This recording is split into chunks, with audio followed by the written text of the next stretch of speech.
Theoretical आहे आपलं, ठीक आहे. कारण की आणखी फक्त आपण बेसिक हार्डवेअर आणि बेसिक नेटवर्किंग बघणार आहे, ठीक आहे.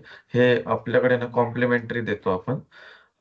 कारण की विंडोज सर्व्हरचा क्लास म्हटलं की फक्त विंडोज सर्व्हर शिकवतात.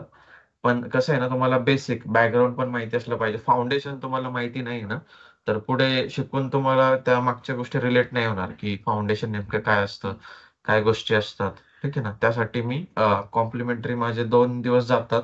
पण ठीक आहे, ते तुम्हाला समजणं महत्वाचं असतं, ठीक आहे ना. त्याचे मी काही चार्जेस वगैरे घेत नसतो. ते सगळ्यांसाठी मी जे पण क्लास जॉईन करताय ना विंडोज सर्व्हरचा त्यांच्यासाठी ठेवत असतो. ठीक आहे, बेसिक आहे खूप, पण स्टील सगळ्यांना म्हणजे जसं काही लोकांना माहिती असेल, काहींना नसणार. पण ठीक आहे, तुम्हाला एक रिफ्रेशमेंट पण होऊन जाईल. ठीक आहे.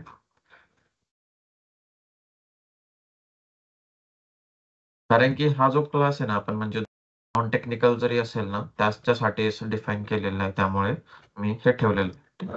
Basic computer hardware and software. Basic computer concept काय असणार आहे ते आज आपण बघणार आहे. Computer hardware vs software.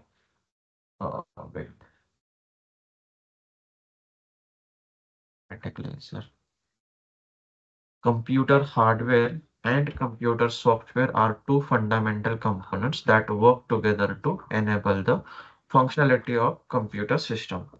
म्हणजे काय, की आपल्याकडे लॅपटॉप आहे बरोबर. तुम्ही लॅपटॉप घेतला, लॅपटॉप मध्ये जर ऑपरेटिंग सिस्टम नसेल ना, तर तुम्ही त्या लॅपटॉपचं जे हार्डवेअर आहे, हार्डवेअर म्हणजे काय, रॅम आहे, हार्ड डिस्क आहे, सीपीयू आहे, ठीक आहे, त्याला USB पोर्ट्स आहेत, ठीक आहे. त्या जे हार्डवेअर कंपोनंट्स आहेत त्याचा तुम्ही यूज करू शकत नाही, ठीक आहे.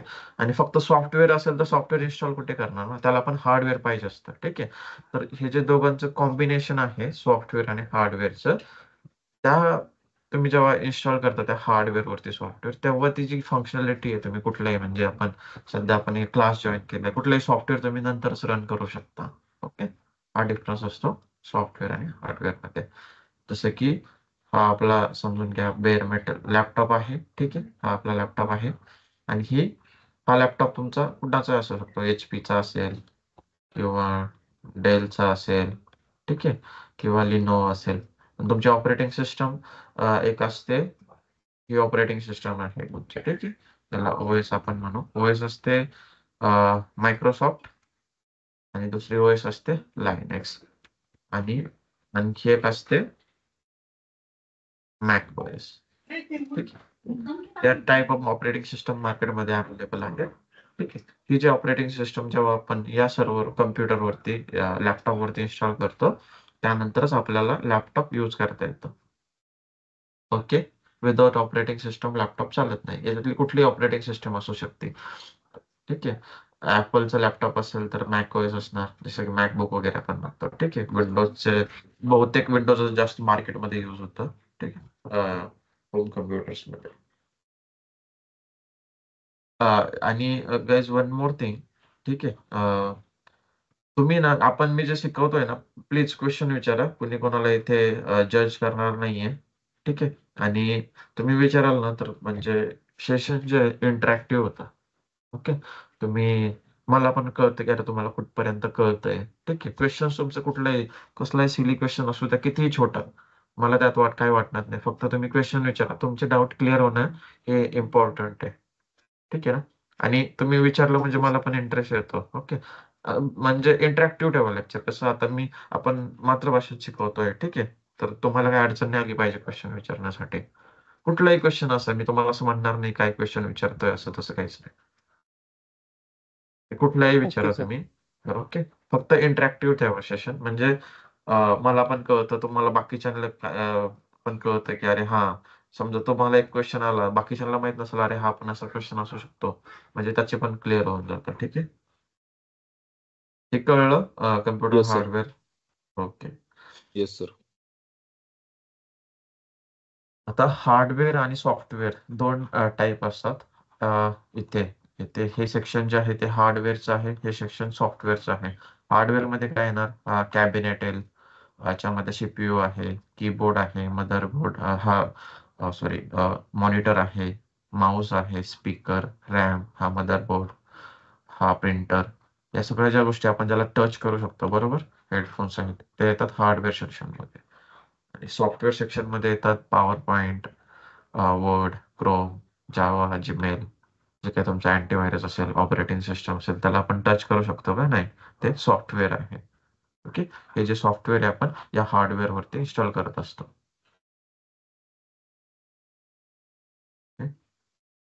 Okay sir. PC cabinet and monitor हा जो आहे हा एम्प्टी कॅबिनेट आहे, याला आपण कॅबिनेट म्हणतो. ठीक आहे. आणि हा जो आहे कॅबिनेट विथ मदरबोर्ड, हा जो एम्प्टी कॅबिनेट आहे त्याला तुम्ही इथे असेंबल केलं मदरबोर्ड, तुम्ही मदरबोर्ड इन्स्टॉल करणार. ठीक आहे. तुमचं रॅम वगैरे जे काही असेल तर तो तुमचा पीसी पण म्हणतो आपण त्याला. ठीक आहे. कॅबिनेट विथ मदरबोर्ड हा आहे मॉनिटर. आपण काय करत असतो, या कॅबिनेट मधनं इथनं एक केबल येते, VGA केबल, ती इथे कनेक्ट असते या मॉनिटरला. आणि मॉनिटर मधून एक पॉवर केबल असते. इथे समजा तुमचा पॉवर बोर्ड आहे, ठीक आहे, इथे कनेक्टेड झालेली असते. आणि कम्प्युटरची पॉवर इथून इथून कम्प्युटरला पॉवर मिळत असते. ठीक आहे. नंतर तुम्ही इथून सिस्टम ऑन केलं की तुम्हाला इथे दिसणार operating system. Okay. Sir VGA cable म्हणजे HDMI ना, नाही, की व्हिडिओ HDMI ग्राफिक पण आहे. अडॅप्टर? हो बरोबर, HDMI पण आहे, पण VGA पण म्हणतो आपण त्याला. ठीक आहे. अगोदर ती VGA केबल असतात, आता HDMI जास्त युज होते. VGA ते स्क्रू असतात बघ, ग्रीन हा हा. कलरचं, हा कलर असतो त्याला. हा हा जो आहे ना ग्रीन, त्या कलरचे दोन्ही साईडला असतात. इथे फिट करावं लागतं अच्छा, ते स्क्रू आणि इथे हेडफोन पण. Pin type. हेडफोन पिन हा टाईप. नाही नाही, हेडफोन पिन टाईप नाही आहे. मी तुला दाखवतो, पुढे आहे आपल्याकडे त्याचे पोर्ट, त्यात दिसेल तुला ते पोर्ट, मी तुला त्याच्यात कळून जाईल. ठीक.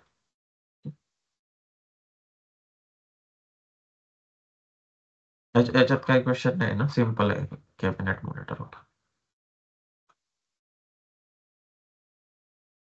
हा आहे मदरबोर्ड. ओके. हा जो पोर्ट दिसतो ना इथे बघ, हे दोन स्क्रू आहेत. इथे हा इथे ती हा हा. केबल, याला म्हणतात आपण विजय अच्छा, केबल. ह्याला म्हणजे VGA. हा, कळालं. हा विजय पोर्ट झाला हा. ठीक आहे. त्या Got it. केबलला विजय केबल. आता हा झूम करायचं की दिसतंय व्यवस्थित तुम्हाला? हो, दिसतंय सर. दिसतंय ना? ओके. याच्यामध्ये हा सीपीयू आहे बरोबर. हा सीपीयूचा सेक्शन आहे. हे जे स्लॉट दिसतात तुम्हाला, हे रॅमचे स्लॉट आहेत. ते आपण याला दोन्ही साईडला इथे हे करतो. आणि इथे हे याचं इथे आपण याला मागे ओढतो आणि याला मागे ओढतो आणि मग नंतर रॅम हे करत असतो. रॅम तुम्ही आतमध्ये टाकली इथे या स्लॉटमध्ये, हा जो स्लॉट आहे त्याच्यामध्ये रॅम इन्सर्ट केली की ते ऑटोमॅटिक लॉक होऊन जाईल. ठीक आहे. इथे किती 1 2 3, हा 3 आणि हा ब्लॅक 4 पोर्ट्स आहेत, म्हणजे तुम्ही 4 रॅम इन्स्टॉल करू शकता याच्यात. बरोबर, 4 रॅम तुम्ही इन्स्टॉल करू शकता. हा सीपीयू आहे. हा जो पोर्ट आहे हा अ, आपण PS2 माऊस, जुने जे माऊस होते ना, आता USB माऊस असतात. ठीक आहे. आताचे माऊस जे आहेत राईट. ते या पोर्ट मध्ये बसवतो आपण बरोबर, USB. अगोदर जे USB च्या अगोदर जो पोर्ट होता हा PS2 पोर्ट, याच्यात माऊस असायचा. आणि आणखी एक पोर्ट असायचा याला, त्यात कीबोर्ड असायचा. कीबोर्ड पण PS2च होते. ठीक आहे. आणि त्याच्यात हे USB पोर्ट आहेत. हा USB पोर्ट सगळ्यांना माहिती आहे, पेन ड्राईव्ह वगैरे आपण इन्सर्ट करण्यासाठी. हा HDMI पोर्ट आहे. आपण स्क्रीनसाठी, प्रोजेक्टरसाठी आपण यूज करतो. हा जो आहे हा लॅन पोर्ट आहे. लॅन पोर्ट म्हणजे इथे तुम्ही इंटरनेटचे केबल इन्सर्ट करता. ठीक आहे. कम्प्युटरला इंटरनेट मिळतं. जे केबल जे आहे ते तुमच्या स्विच मधनं आलेलं असतं, राउटर मधनं स्विच, ते पुढे आपण एक्सप्लेन करूयात. पुढे आहे आपल्याकडे ते स्विच मधनं इथे ते केबल आलेलं असतं इंटरनेटचं. ओके. जसे की आपल्या घरी ब्रॉडबँडचं केबल येतं बरोबर, आपल्या राउटर मध्ये येतं. राउटर मधनं आपण एक केबल, म्हणजे घरचं राउटर वेगळं झालं. ठीक आहे. त्याला आपण राउटर म्हणतो, पण जे की एंटरप्राइज राउटर असतात ते वेगळे असतात. ओके. तर इथे आपल्या ते इंटरनेटचं केबल इथे इन्सर्ट केलं ते आपण इंटरनेट यूज करू शकतो. ओके. हे सर्व USB पोर्ट आहेत, हे पण आणि हे पण. हे तुमचे ऑडिओ पोर्ट्स आहेत हेडफोन वगैरे यूज करण्यासाठी. ओके. हे जे स्लॉट्स आहेत, हे एक्सपान्शन स्लॉट आहे हा 1 2 3. एक्सपान्शन स्लॉट म्हणजे काय, तुम्हाला काही ऍडिशनल तुम्हाला व्हिडिओ कार्ड, ठीक आहे, ग्राफिक्स कार्ड वगैरे आपण म्हणतो ना, या ऑडिओ कार्ड जर तुम्हाला इन्स्टॉल करायचे असेल तर तुम्ही यावरती इन्स्टॉल करू शकता. हा जो पोर्ट आहे आता यूज होत नाही, हा जुना पोर्ट होता, जसे की आपला अगोदर यूज व्हायचा, आता होत नाही हा पोर्ट यूज. हा VGAच्या अगोदर होता. म्हणजे जसं की आणखी काही मॅन्युफॅक्चरिंग कंपनीत असू शकतो, पण आता एवढा यूज होत नाही. दुसरं यात आणखी ठीक आहे, त्याच आहे ना. याच्यात काही क्वेश्चन्स काही?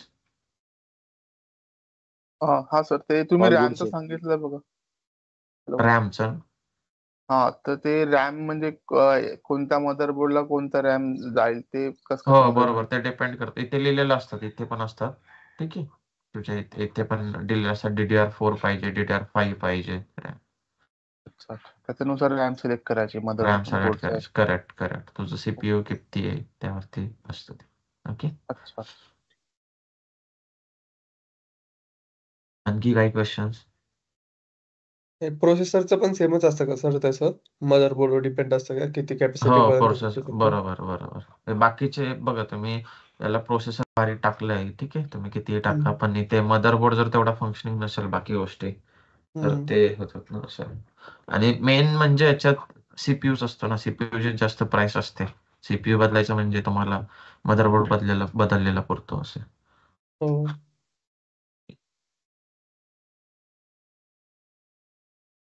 आणखी काय?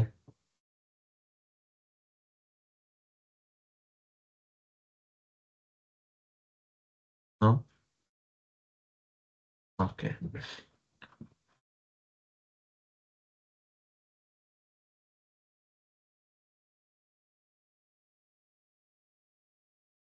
आता हे सर्व्हर्स आहेत, ठीक आहे, type of servers.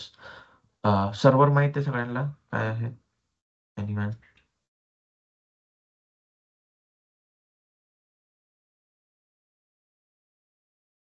No sir. No? Server sir जिथे डेटा स्टोअर होतो सर आपला सर्व. बरोबर. आणखी?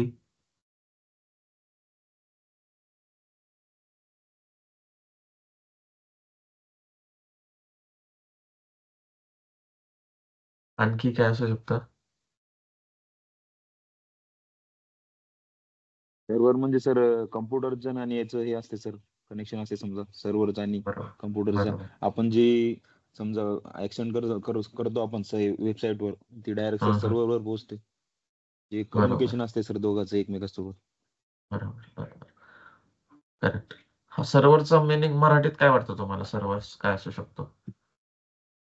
या सर्व्हरला विसरा थोड्या वेळासाठी, फक्त या फक्त सर्व्हरचं मिनिंग काय आहे मराठीमध्ये?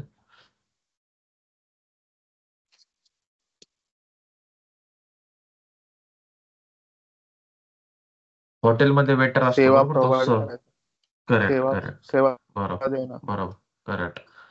बरोबर, हॉटेलमध्ये वेटर असतो तो काय आपण त्याला सर्वंट म्हणतो. कुठलाही सर्व्हिस प्रोव्हाइड करणार आपण त्याला सर्वंट म्हणतो, बरोबर. तसंच हा सर्व्हर असतात, ते सर्व्हिसेस प्रोव्हाइड करत असतात, म्हणून त्याला सर्व्हर म्हणतो आपण. ठीक आहे. आता जसं की हा एक सर्व्हर आहे, आणि समजून घ्या हा सर्व्हर आहे, तुम्हाला कुठला सर्व्हर, तुमचा व्हॉट्सअपचा सर्व्हर आहे, ठीक आहे. तुमच्या मोबाईलमध्ये व्हॉट्सअप आहे, बरोबर. तर तो व्हॉट्सअप जो आहे तो डायरेक्टली मोबाईलमध्ये ऍप्लिकेशन आहे, आणि तिथून सर्व सर्व्हिसेस होत असं काही नसतं. हा तुमचा व्हॉट्सअपचा सर्व्हर आहे, हा तुमचा मोबाईल आहे इथे. ओके, हा मोबाईल आहे, किंवा तुमचा लॅपटॉप आहे, तुम्ही लॅपटॉपमध्ये पण ओपन करू शकता. ओके, करतो हा मोबाईल, हा लॅपटॉप. ठीक आहे, तुम्ही मोबाईलमध्ये जेव्हा व्हॉट्सअप वापरता, व्हॉट्सअप इन्स्टॉल करताय, ठीक आहे, हा तुमचा मोबाईल आहे. हा आहे तुमच्या फ्रेंडचा मोबाईल, तुमच्या फ्रेंडचा मोबाईल. आता तुम्ही इथून तुमच्या फ्रेंडला मेसेज पाठवता, जरी तो तुमच्या जवळ बसलेला असेल, तरी पण काय होतं, तुम्ही जेव्हा इथून व्हॉट्सअपला हाय करता, हा जो मेसेज आहे इथून अगोदर व्हॉट्सअपच्या डेटा सेंटरला जात असतो. त्यांच्या डेटा सेंटरमध्ये त्यांच्या व्हॉट्सअपच्या सर्व्हरला जाणार आहे का, त्या सर्व्हरवरनं हा मेसेज इथे डिलिव्हर होणार या मोबाईलला, तुमच्या फ्रेंडला. ओके, तर हे जे ऍप्लिकेशन सर्व्हर म्हणून आपण याला, ठीक आहे, व्हॉट्सअपचा ऍप सर्व्हर आहे. तिथून काय होतं, तुम्ही इथून जे काही माहिती पाठवताय, फोटोज पाठवताय, तुम्ही इथून एक फोटो पाठवताय त्याला, ठीक आहे, तो फोटो अगोदर इथे येणार सर्व्हरवरती, इथून इथे जाणार. अंडरस्टूड? असा इथून ह्या मोबाईल मधनं या मोबाईल मध्ये कधीच डायरेक्ट जात नाही. ठीक आहे. कुठल्याही असेल, कुठल्याही ऍप्लिकेशन असो, अगोदर समजा तुम्ही समजून घ्या हा सर्व्हर आहे तुमचा स्विगी. ठीक आहे, स्विगी, झोमॅटो असेल, हा झोमॅटोचा सर्व्हर आहे.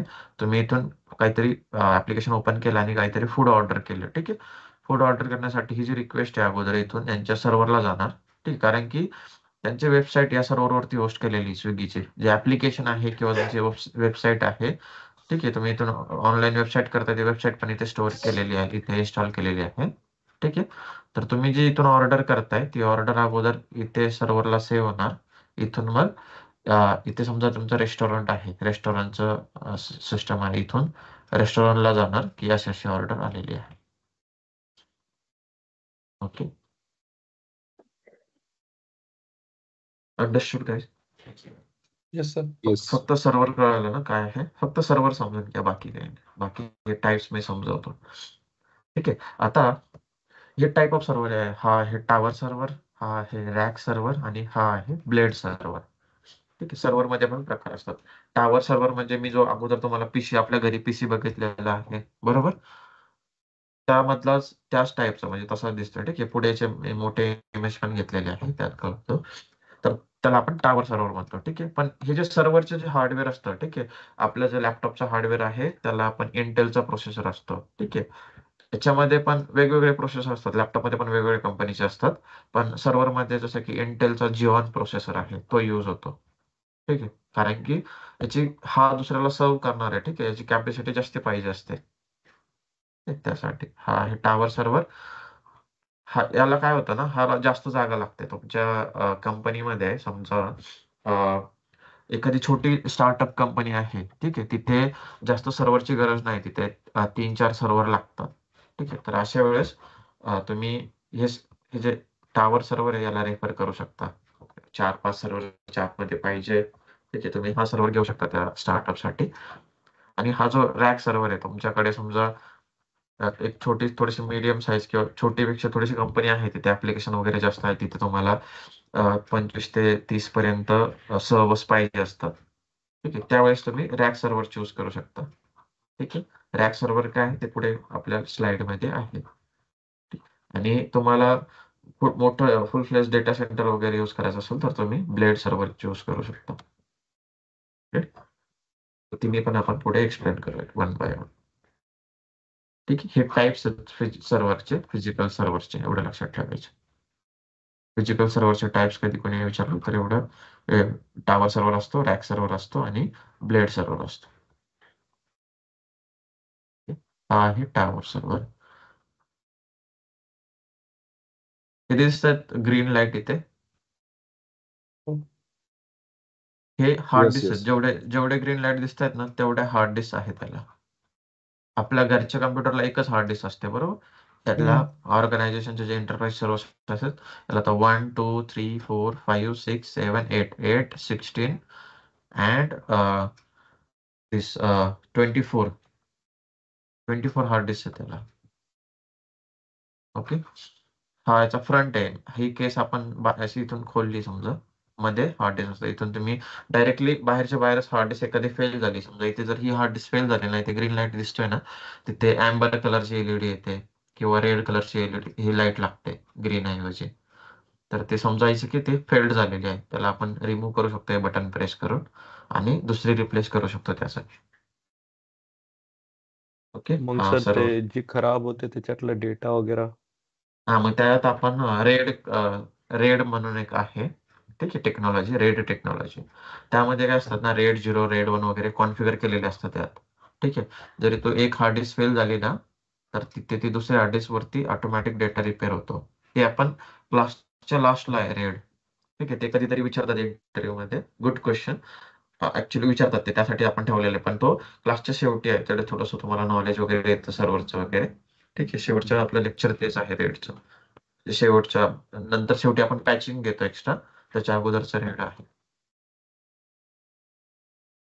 त्यात मी एक्सप्लेन करेल तुम्हाला ते काय असतं सगळं, म्हणजे इथे डेटा कसा स्टोअर होतो.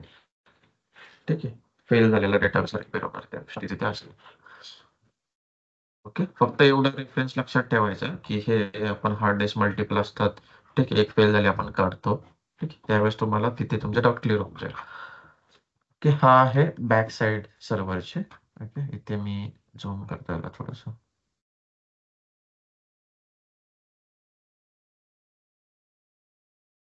ठीक आहे, हा फॅन आहे सर्व्हरचा. ठीक आहे, इथे स्लॉट्स आहेत, इथे विजे केबल दिसतं बरोबर. हे मॉनिटरसाठी असतं, आपण इथे कनेक्ट करतो मॉनिटर दिसण्यासाठी. ठीक आहे, हे आहे आयलो पोर्ट आहे, हा जो इंटरनेट पोर्ट मी दाखवला होता ना.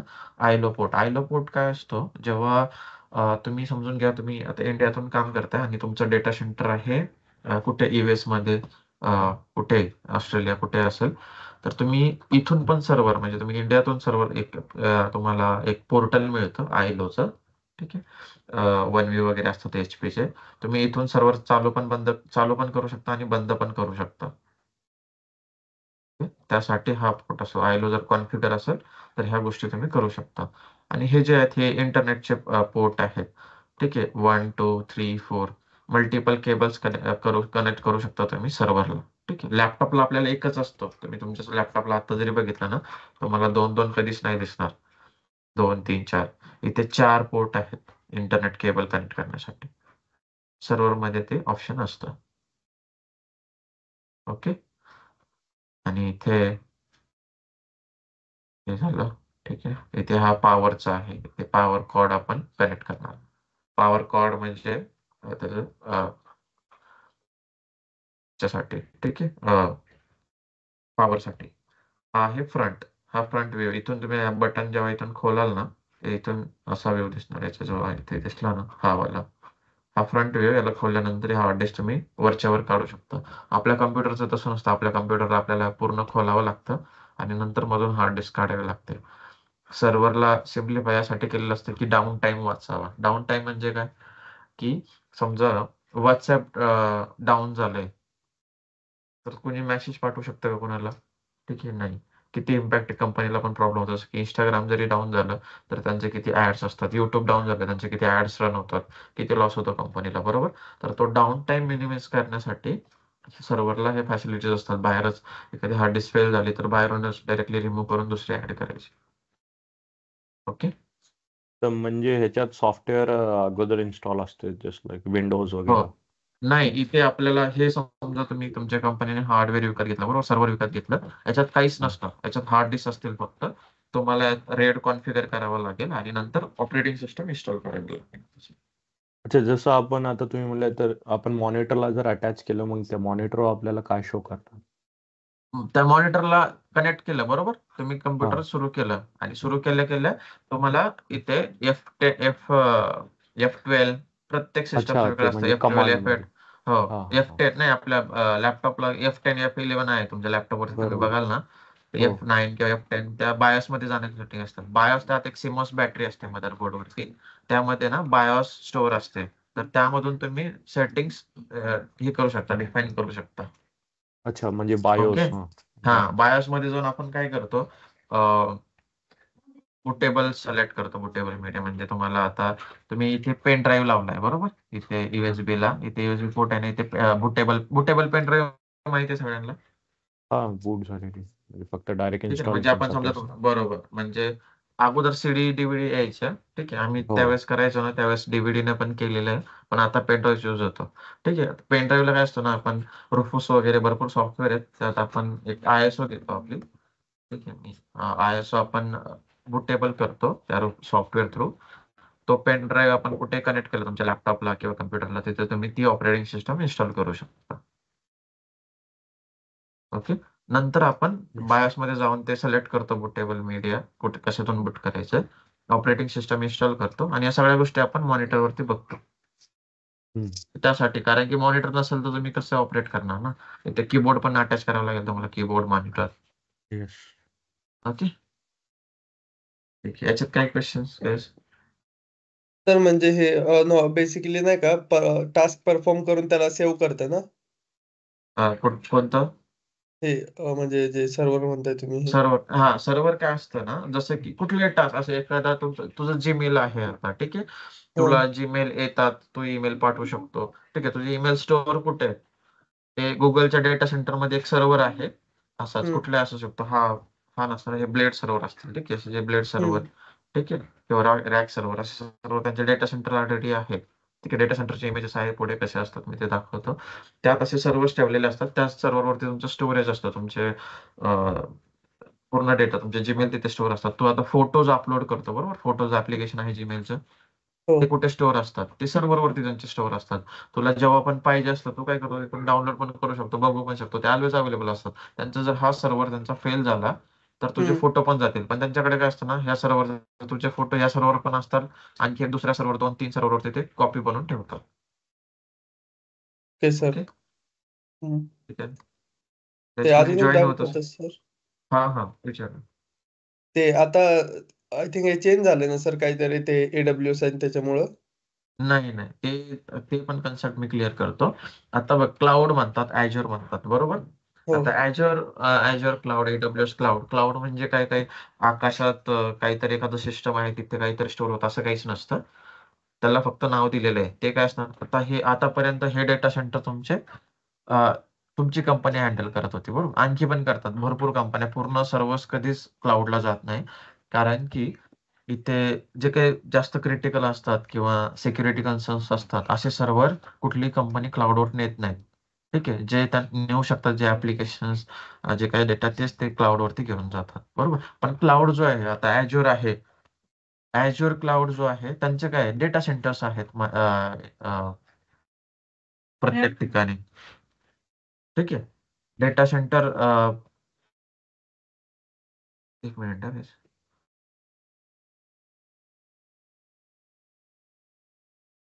त्यांचे डेटा सेंटर जे आहेत, पुण्यामध्ये आहे, मुंबईला आहे, चेन्नईला आहे, ठीक आहे. वर्ल्ड वाईड डेटा सेंटर आहेत कितीतरी. हम्म. त्यांचे मी दाखवलं होतं का डेमो मध्ये, डेमो कोणी जॉईन केलं असेल तर तुम्हाला दाखवलं होतं बघा डेटा सेंटर, आठवतं का? Yes sir, yes. हो, त्या दिवशी मी दाखवलं होतं तुम्हाला. तर त्या डेटा सेंटर मध्ये काय सर्व्हर्सच आहेत हो.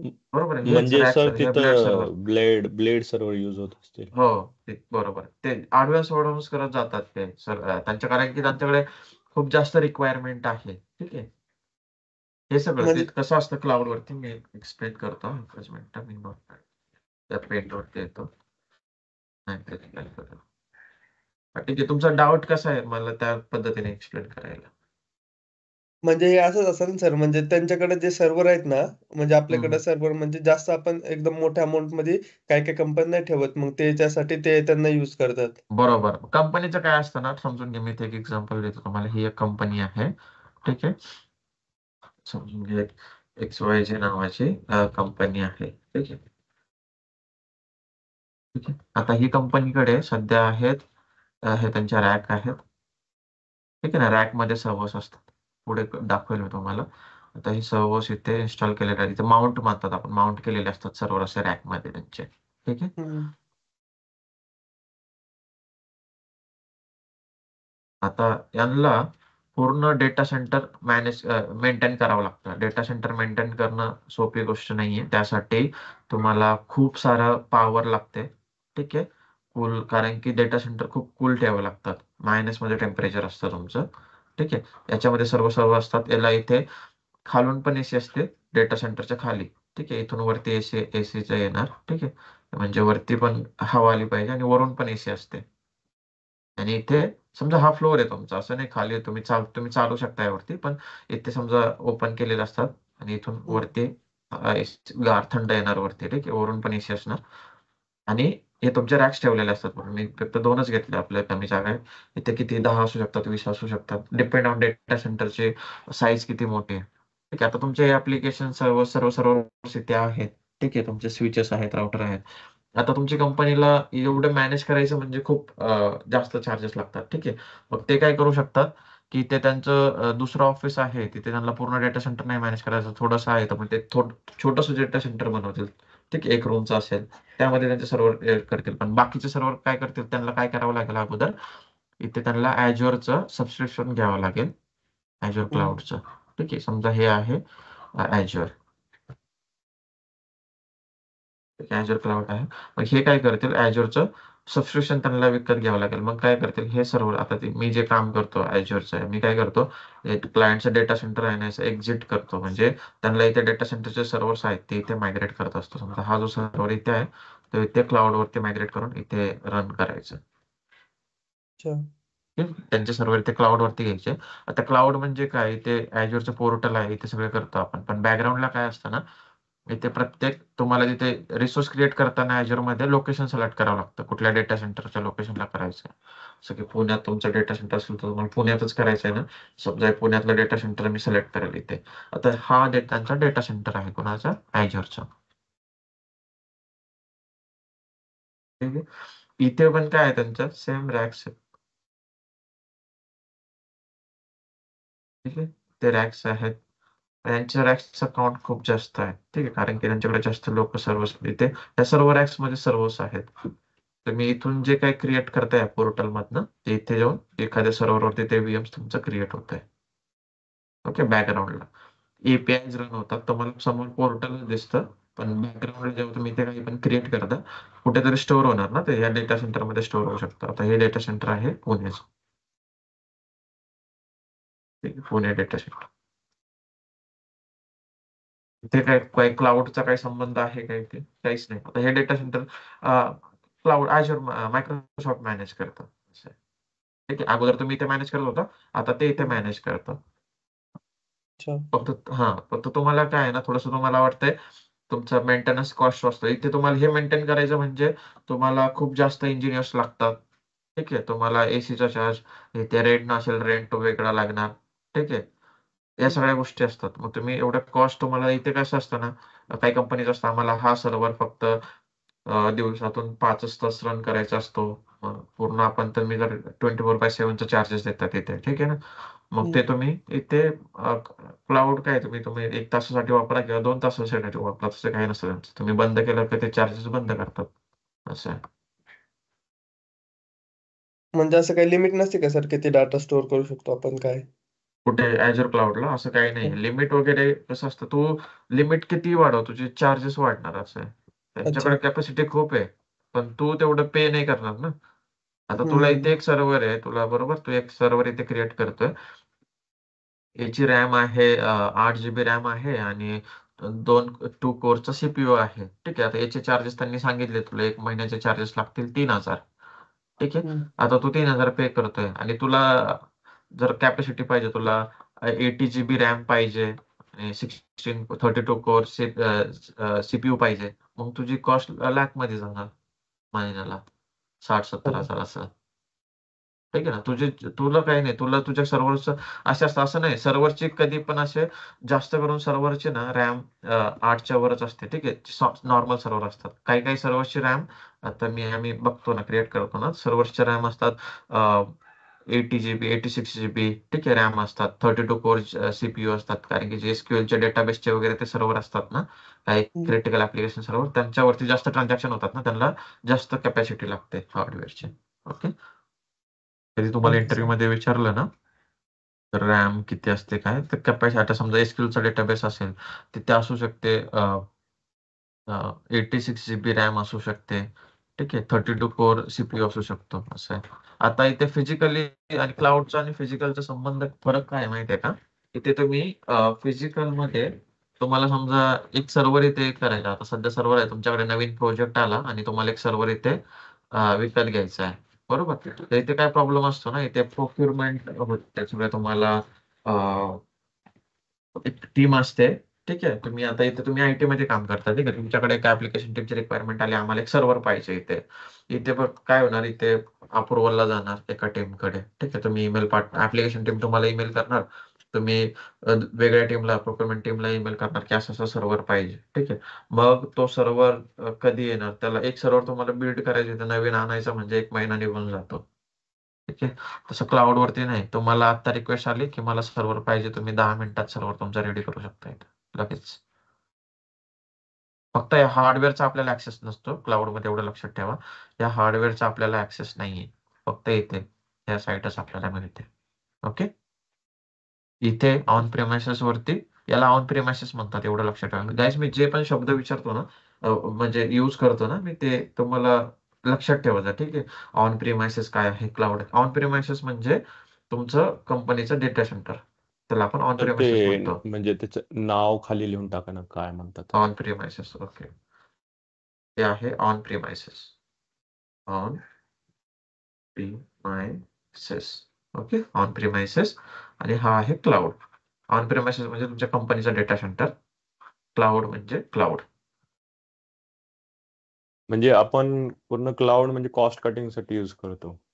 कॉस्ट कटिंग साठी यूज करतो. आणि कॉस्ट ते पण कटिंग. आणि आणखी एक फायदा असतो, जसं की मी तुम्हाला सांगितलं, लगेच तुम्हाला आता रिक्वायरमेंट आहे, तुम्ही आता लगेच सर्व्हर बनवू शकता. असं आहे.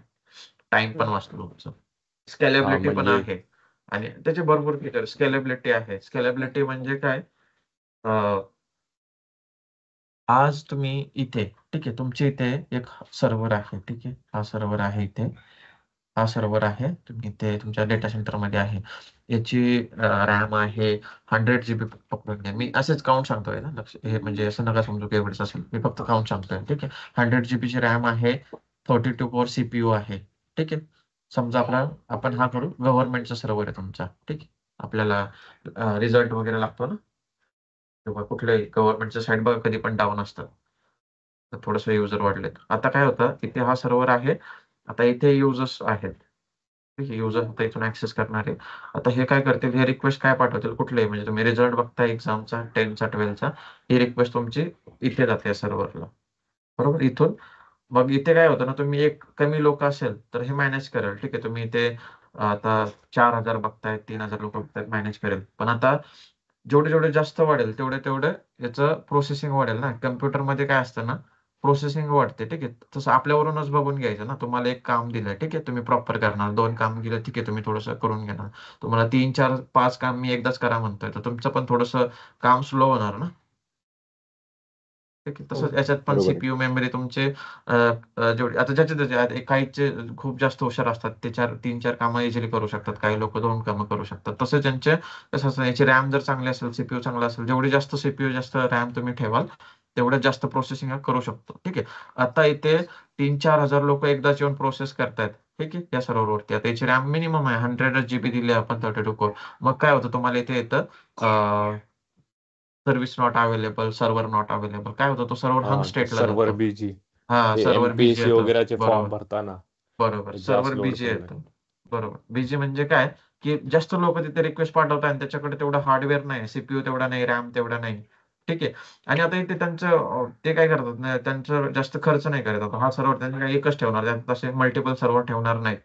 ठीक आहे. इथे पण टेक्नॉलॉजी असतात, पण इथे खूप हार्ड आहे. तसं इथे क्लाउडमध्ये नाही. क्लाउडमध्ये काय असतं ना, तुम्हाला खूप सारे ऑप्शन आहेत. तुम्ही जेव्हा शिकाल तेव्हा तुम्हाला कळेल. इथे काय आहे ना, भरपूर ऑप्शन आहे. तुम्ही इझिली स्केल करू शकता. स्केल इन स्केल आउट असतं त्यात. समजा तुमचा हा सर्व्हर आहे, ठीक आहे, इथे एवढी एवढी रॅम आहे, 100 GB. इथे काय होतं ना, तुमची हेच रिक्वेस्ट जर इथे केलं तुम्ही, आणि तुम्ही जर स्केल इनेबल केलेलं असेल, तर विदाउट स्केल केलं तर इथे हाच प्रॉब्लेम येणार. क्लाउडमध्ये जरी सर्व्हर असलं तर तोच प्रॉब्लेम येणार. पण तुम्ही स्केलिंग जर इनेबल केलेली असेल, की बाबा काय, की इथे 80% जर याचा सीपीयू मेमरी यूज झाला ना, तो काय कर, इथे दुसरा सर्व्हर ऑटोमॅटिक क्रिएट कर. ओके. तर ते काय होणार, असे सर्व्हर्स वाढवत जाणार, जेवढे जेवढे रिक्वेस्ट येणार तेवढे सर्व्हर्स वाढवत जाणार. मग तसा प्रॉब्लेम येणार नाही सर्व्हर बीचे वगैरे. ठीक आहे. आता व्हॉट्सअप आपण युज करतो, इंस्टाग्राम एवढे युज करतो, त्यांना काय प्रॉब्लेम येत नाही, किती करोडो युजर आहेत त्यांचे, कारण की त्यांचे सिस्टम व्यवस्थित बिल्ड केलेले आहेत त्यांनी. ओके. ठीक आहे. अंडरस्टूड. काही क्वेश्चन तुम्ही खूप पुढे गेलात, म्हणजे तुम्ही क्लाउड पण एक तुम्हाला थोडंसं ओव्हरलोड होईल, पण ठीक आहे, तुम्ही विचारलेत क्वेश्चन म्हणून मी सांगितलं. सर हे सर्व्हर्स कोणत्या पण कंपनीचे असू शकतात का? आणि आपण जिथे काम करतो तिथे असतात की आपण ज्या कंपनीमध्ये सिटिंग अरेंजमेंट आहे तिथून दुसरीकडे पण असू शकतात, की आता तिथे बघा, फक्त असतात? तुम्ही ज्या कंपनीत काम करता, तुमचं रिमोट वर्क आहे की ऑफिसला जातो तुम्ही? अच्छा. नाही ना, तुम्ही विचारतोय मी नाही नाही ते नाही, करत अरे आहे. मी, अरे तू हा सॉरी, हा. मला वाटलं वीरेन- शुभम वगैरे आहे. शुभम, तुम्ही कसं करता तुमचे? हा मी क्वेश्चन कोणी रिमोट विचारला होता, काम करतो. ओमकारने? रिमोटली आहे सर आमचं काम. रिमोटली आहे का? ठीक आहे. आता क्वेश्चन कोणी विचारला होता? मी वीरेंद्र. वीरेंद्र का? ओके. वीरेंद्र, कसं असतं ना, समजा ही कंपनी आहे, बरोबर, कुठलीही कंपनी, हा. तिथे काय असतं ना, आता हे जे रिमोटली करतात त्यांचं व्हीपीएन वगैरे असेल, व्हीपीएन युज करता का तुम्ही? हो सर. हो सर. बरोबर. तुम्ही काय करता, व्हीपीएन युज करता. व्हीपीएन थ्रू काय जातात, तुम्ही तुमच्या कंपनीच्या नेटवर्क मध्ये येतात. ठीक आहे, इथून तुम्ही इथे काम करता असं असतं. ओके. आता इथे प्रत्येक कंपनीचे सर्व्हर्स असतात. कुठलीही कंपनी विदाउट सर्व्हर नसणार आहे, कारण की त्यांचा प्रत्येक कंपनीचा डेटा असतो. ठीक आहे. तुम्हाला युजर आयडी पासवर्ड मिळतो, तो युजर आयडी पासवर्ड ऍक्टिव्ह डायरेक्टरीवरती क्रिएट होतो. ठीक आहे, त्यामुळे कुठलेही सर्व्हर असेल, सर्व्हर्स असतातच मिनिमम कुठलीही कंपनी असो. ठीक आहे, असं नाही की सर्व्हर एक आणि दोन, काही अशा 10,000 20,000 कम्प्युटर असतात, सर्व्हर्स असतात, सॉरी, कंपन्यांचे. मोठ्या मोठ्या कंपनीपासून तुम्ही 1,00,000 पण सर्व्हर असतात. अच्छा. आणि अशा कंपन्या कमी नाही, खूप साऱ्या कंपन्या आहेत अशा.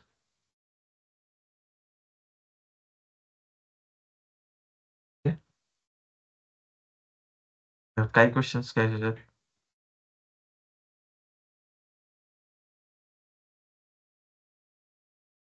आहे सर, ऑल गुड. गुड ना? ओके. तुम्हाला याचा स्क्रीनशॉट असेल पाहिजे असेल तर काढू शकता तुम्ही. सर विचारायचं होतं सर, हम्म. म्हणजे नोट्स भेटतील का सर लेक्चर वाईज? समजा आपल्याला नोट हा, नोट्स प्रोव्हाइड आहेत, करता नोट्स का आहेत. हो, मी अपलोड करेल ना, नोट्स आहेत आपल्याकडे.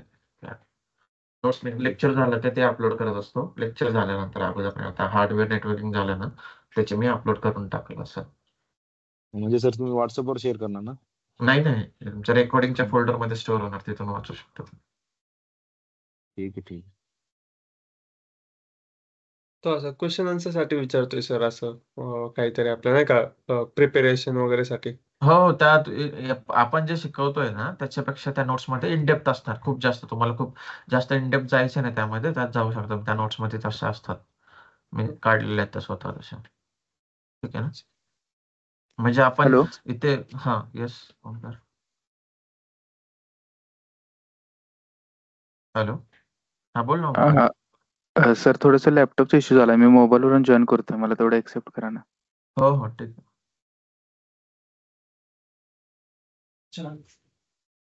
ओके, ठीक आहे.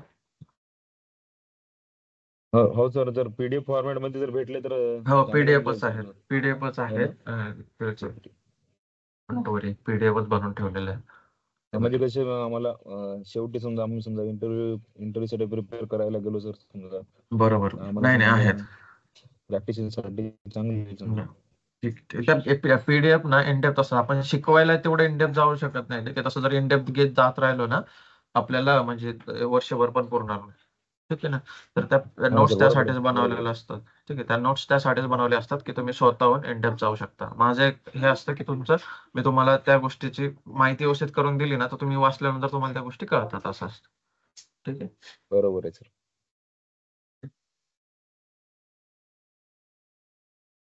नेक्स्ट इथे आहे की आपण टावर सर्व्हर बघितलं. नेक्स्ट आहे रॅक सर्व्हर. ठीक आहे. हा रॅक सर्व्हर म्हणजे मी तुम्हाला जे रॅक काढून दाखवले होते ना आता तिथे, त्या रॅक मध्ये सर्व्हर्स माउंट करता येतात. माउंट म्हणजे काय? त्या रॅक मध्ये सर्व्हर लावता येतात हे सर्व्हर्स. ठीक आहे. आता हा आहे डेल R730XD रॅक सर्व्हर, आहे HP प्रोलियंट DL380 Gen 9 सर्व्हर. ठीक आहे. हा काय, जसं की लॅपटॉप तुमचा आहे, कुठल्या डेलचा आहे किंवा HP आहे, त्यात व्हर्जन्स वगैरे असतात, बरोबर? कुठल्या सिरीजचा आहे लॅपटॉप, तसेच सर्व्हरची पण सिरीज असते. तर मी सिरीज तुम्हाला यासाठी सांगतोय. ठीक आहे, ते मी लिहिली काय त्या सिरीजचं. तुम्हाला आता इंटरव्ह्यू मध्ये विचारलं तुमच्या कंपनीमध्ये कुठले सर्व्हर होते, मग तुम्ही काय सांगणार? हे सर्व्हर होते. ठीक आहे. डेल R730XD रॅक सर्व्हर आहेत, आणि HP चे पण आहेत, जे की प्रोलियंट. त्यांनी जर विचारलं समोरच्या इंटरव्ह्यूवरने, तर तुम्ही हे सांगू शकता की HP चा हा सर्व्हर होता, त्याच्याकडे आहे. अंडरस्टूड? Yes sir. ओके, हे लक्षात ठेवायचं फक्त. तुमचं कुठल्या याचा होता, सिरीजचा होता सर्व्हर. ओके. म्हणजे सर जास्त करून हेच सर्व्हर वापरले जाते का? हो हो, जे रेड आता सर्व्हर आम्ही खूप जास्त. बघत आहात, डेल R730 हो XD हो रॅक सर्व्हर आहे. हो हो, ठीक आहे. आता नेक्स्ट हे आहे, याच्यात पण हार्ड डिस्क आहे, दिसतात ना, हे दिसतात लाईट्स, या हार्ड डिस्क आहेत त्याच्या याच्या पण. हा आहे ना, याचे पण असे येतात हार्ड डिस्क. ओके. तिथे हार्ड डिस्क फेल झाले कसे ओळखायचे मी सांगितलं, जसं की तुम्हाला अँबर LED लागते किंवा कशी ऑरेंज लागू शकते. ठीक आहे, रेड फेल जर झाली पूर्ण तर. ओके. सर. आणि नेक्स्ट आहे ब्लेड सर्व्हर. ठीक आहे, ब्लेड सर्व्हर. आता याच्यामध्ये हे दिसतंय तुम्हाला, हे प्रत्येक 2-2 हार्ड डिस्क इथे लावलेले, प्रत्येक एक एक सर्व्हर आहे. हा जो ब्लेड सर्व्हर ब्लेड आपण बाजूला काढले याला ब्लेड सर्व्हर म्हणतो आपण. आणि ह्या ब्लेड सर्व्हर मध्ये मल्टिपल सर्व्हर्स असतात, जसे की हे आपण मी बाजूला इमेज यासाठी घेतले की तुम्हाला कळलं पाहिजे की हे सर्व्हर्स आहेत. याला तुम्ही डायरेक्ट सर्व्हर्स रिमूव्ह करू शकता. ठीक आहे, हा एक सर्व्हर फेल झाला तर तुम्ही इथे दुसरा सर्व्हर लावू शकता. असं हे पूर्ण ब्लेड येते. ठीक आहे, याची काय नाही, याला कमी जागा लागते. याला सगळ्यात कमी जागा लागते सर्व्हर स्टोअर करायला. याला मीडियम साईज जागा लागते आणि याला खूप जास्त जागा लागते. जागा म्हणजे काय, मी फिजिकल लोकेशन वाईज बोलतोय. ठीक आहे, तुमच्या कंपनीत तुम्ही ठेवताय, हे मोठे मोठे सर्व्हर असतात. ठीक आहे, तुम्हाला ठेवायला प्रॉपर ठेवता येत नाहीत ना, जास्त जागा कंझ्युम करतात. हे थोडस मीडियम जागेत जास्त सर्व्हर ठेवू शकता आणि ते कमी जागेत खूप जास्त सर्व्हर ठेवू शकतात. ओके. जेव्हा मोठे मोठे तुम्हाला 30 सर्व्हर पेक्षा जास्त रिक्वायरमेंट असेल तेव्हा तुम्ही ब्लेड सर्व्हर्स यूज करू शकता. ओके, सर्व्हर रिमूव्ह होतात. प्रत्येक सर्व्हरला 2-2 हार्ड डिस्क दिसतात तुम्हाला इथे. ठीक, याला आपण ब्लेड सर्व्हर म्हणतो आणि फक्त एका सर्व्हरला आपण सर्व्हर ब्लेड म्हणतो. ओके. आता ब्लेड सर्व्हर कुठला आहे? HP ProLiant BL460C Gen 10. Okay, हा जो याच्यामध्ये आहे. तुम्हाला असं कधी विचारणार नाही, खूप रेअरली विचारतात. ठीक आहे ना, असं विचारणार नाही की कुठला आहे, पण विचारला ना तर आलं पाहिजे. फक्त तुमच्या नोट्स मध्ये जरी लिहून ठेवलेलं असलं तुम्ही तरी नव्हतं. ओके, ओके त्याच्यात सर. काही क्वेश्चन्स काय याला कुठे याला पण सेम, जसं की आपण टॉवर सर्व्हर बघितलं ना, पॉवर वगैरे सेम याला पण तसंच असतं. ठीक आहे, सगळ्या गोष्टी सेम असतात याला पण. ठीक आहे? याला पाठीमागून सर्व गोष्टी आहेत. नेटवर्क साठी आहे, ठीक आहे, पॉवर साठी आहे.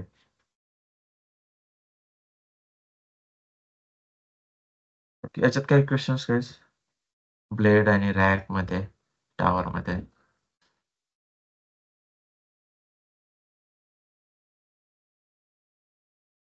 हो. नाही सर, ओके. नाही सर. ओके ओके ठीक. हे आहेत रॅक्स. ठीक आहे, हे जे रॅक आहे एमटी रॅक आहे, बरोबर. ते काही सर्व्हर नाही, मी ते लिहिलेलं पण आहे, एमटी रॅक म्हणून आहे. ठीक आहे, सर्व्हर रॅक विथ सर्व्हर्स. आता जे रॅक्स आहेत तिथे सर्व्हर्स आहेत, सर्व सर्व्हर्स बिल्ड माउंट केलेले आहेत तिथे. हे दिसतात ना, सर्व सर्व्हर्स आहेत ते माउंट केलेले. ते मॉनिटर दिसतो. आपण काय होतं, तुम्ही जेव्हा पण एखाद्या डेटा सेंटर मध्ये जाता ना, तिथे काय असतं, एक मॉनिटर ठेवलेला असतो किंवा तुम्ही त्याला मुवमेंट पण करू शकता. त्याला चाकं लावलेलं असतं, त्या मॉनिटर घेऊन ज्या सर्व्हरला तुम्हाला काम करायचं, ज्या सर्व्हरवरती, त्या सर्व्हरला तो जाऊन कनेक्ट करायचा.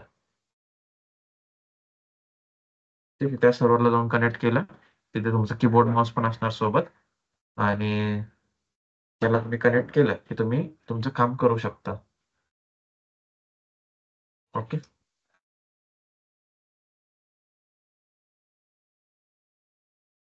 रॅक कळाले सर? हो सर. हो सर. काय हो, काहीच नाही, ते फक्त माउंट करायचे असतात सर्व्हर. ओके, म्हणजे सिंपल असतं आणि हे तुम्हाला करावं लागत नाही कधी. तुम्ही जेव्हा IT इंजिनियर म्हणून जाता ना, तुम्ही जेव्हा डेटा सेंटर मध्ये काम करता, ती एक वेगळी टीम असते, ती की त्यांचं माउंटिंगचं काम असतं. ठीक आहे, तुम्हाला फक्त त्यात इन्स्टॉलेशन वगैरे करावं लागतं.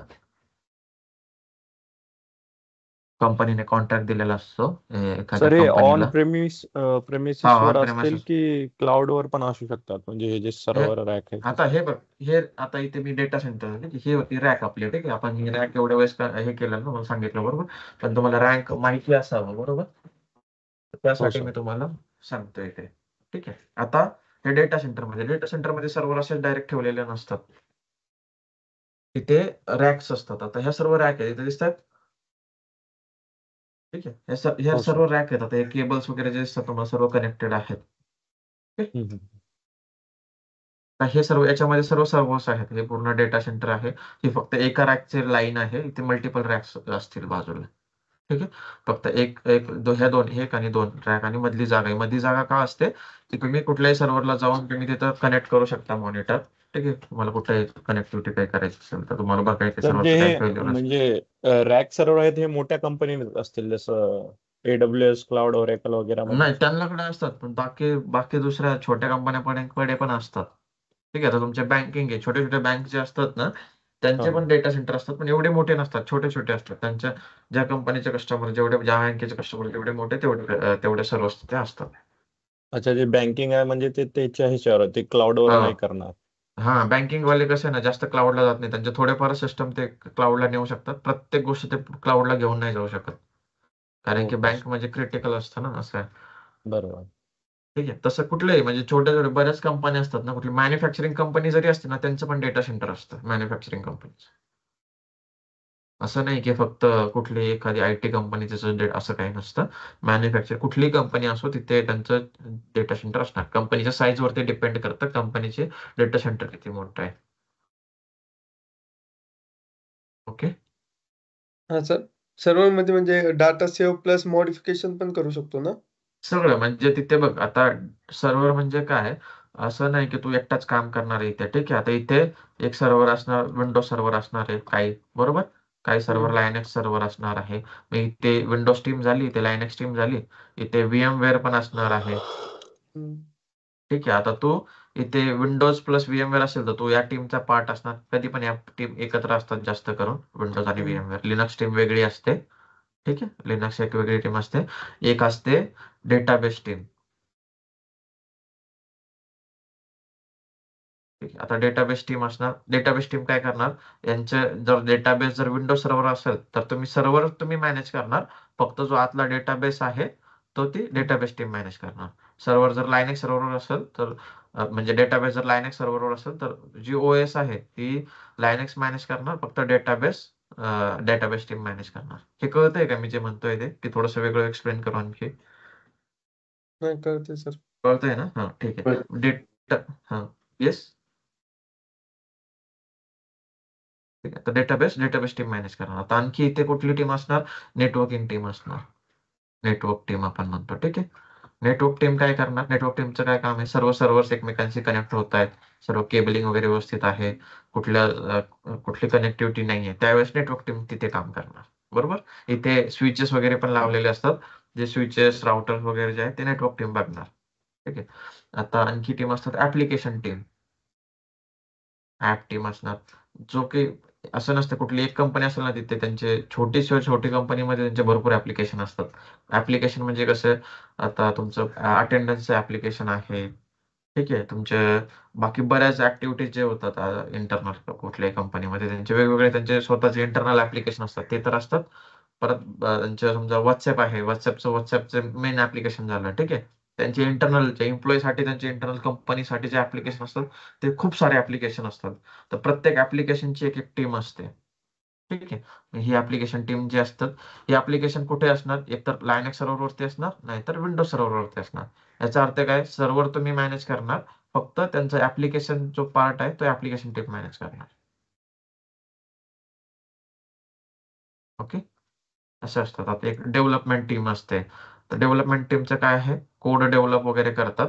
ठीक आहे. आता कोड डेव्हलप केलं, कोड ठेवणार कुठे, कोड कुठे इन्स्टॉल, एक तर लायनेक्स सर्व्हरवरती इन्स्टॉल करणार, नाहीतर विंडोज सर्व्हरवरती इन्स्टॉल करणार. मग तो तुमचा ऍज अ ऍप्लिकेशन सर्व्हर झाला. ठीक आहे. मग ऍप्लिकेशन जे आहे ते ऍप्लिकेशन टीम मॅनेज करणार. ओके. कुठलंही काहीही असो ते स्टोअर सर्व्हरवरतीच होतं. Okay sir. ठीक आहे. तुमचं ऍप्लिकेशन असो, तुमचं डेव्हलपमेंट जे कोड वगैरे डेव्हलप करतात ते पण सर्व्हरवरतीच करतात.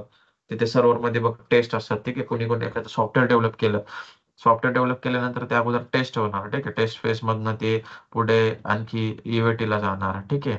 मग नंतर प्रोडक्शनला जाणार. असे फेजेस असतात, त्यासाठी पण वेगवेगळे सर्व्हर लागतात. Okay. Okay sir.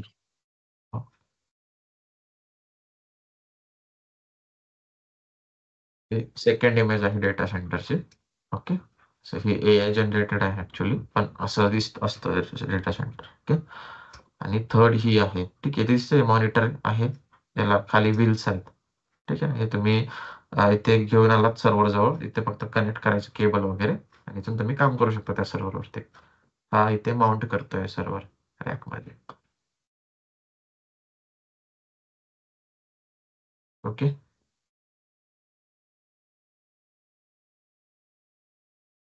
Okay sir. आता जे सर्व्हर विषयी माहिती घेतली तसं आता की ऑपरेटिंग सिस्टम जे आहे त्याच्याविषयी आपण बघूयात.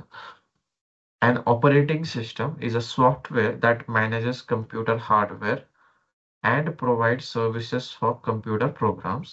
It serves as an intermediary between the hardware and the application that run on a computer. ठीक आहे. Examples आहेत, common examples of operating system includes Microsoft Windows, Mac OS, Linux, and various Unix derivatives.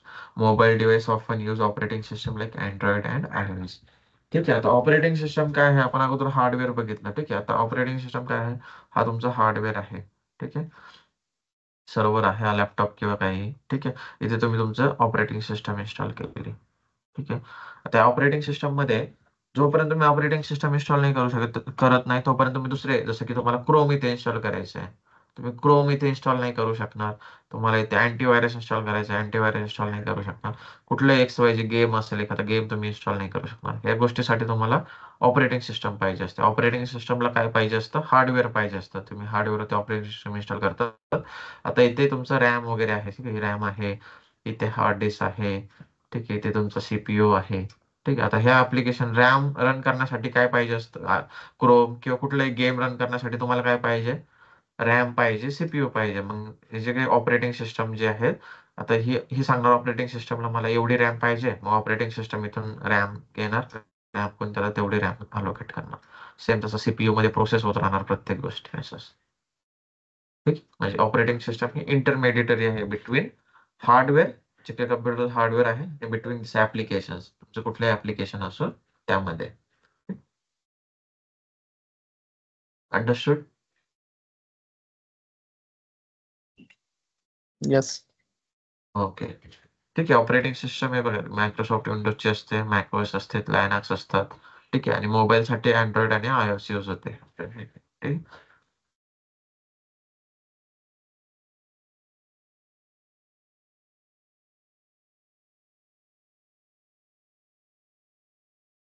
Windows server and Windows client OS. ठीक आहे. आता आपण Windows server बघितलं, एक Windows client पण आहे जे की आपण युज करतो. क्लायंट आणि सर्व्हर. ठीक आहे. क्लायंट म्हणजे काय, जो सर्व्हिस घेतो. सर्व्हर म्हणजे काय, जो सर्व्हिस देतो. Okay. Windows Server and Windows Client, often referred to as Windows Desktop or simply Windows, are two different operating systems developed by Microsoft, each designed for specific purpose and use cases. आता इथे आपण already बोललो. ठीक आहे. हा तुमचा server आहे, हा तुमचा सर्व्हर आहे. ठीक आहे. आणि हा तुमचा कम्प्युटर आहे. ठीक आहे. नॉर्मल कम्प्युटर किंवा लॅपटॉप काही. आता याच्यावरती तुम्ही कुठल्याही तुमच्या कंपनीचं सॉफ्टवेअर आहे ते तुम्ही याच्यावर इन्स्टॉल केलंय. ठीक आहे. हे जे कम्प्युटर आहे ते ऍप्लिकेशन मध्ये काय आहे, तुम्ही फक्त इंटरफेस मिळतो तुम्हाला. ठीक आहे. समजा हा स्विगीचा ऍप्लिकेशन आहे, तुम्ही ते इन्स्टॉल केलं. व्हॉट्सअप आहे, कुठले ऍप्लिकेशन असेल ते तुम्ही फक्त इथे यूज करू शकता, राईट. बट ऍक्च्युअली ऍप्लिकेशनचा डेटा कुठून येत असतो, तुम्हाला सगळं इथे ऍप्लिकेशन कुठे इन्स्टॉल केलेलं आहे, इथे मेन. इथून तुम्ही ते सर्व्हिसेस घेत असता. अंडरस्टूड. समजा जीमेल जरी असलं, तुम्ही जीमेल इथे ओपन केलं, तुमचे जीमेल वगैरे स्टोअर वगैरे येतात कुठून, इथून. ठीक आहे. सर्व्हरवरती, कारण की इथे ते मेन ऍप्लिकेशन आहे, मेन ऍप्लिकेशनचं सर्व्हर आहे. ओके. हा जो आहे हा सर्व्हिस प्रोव्हाइड करतो, हा जो क्लायंट आहे तो सर्व्हिसेस घेत असतो. आता क्लायंट मध्ये ऑपरेटिंग सिस्टम कुठल्या कुठल्या माहिती, तुम्ही काही नेम सांगू शकता का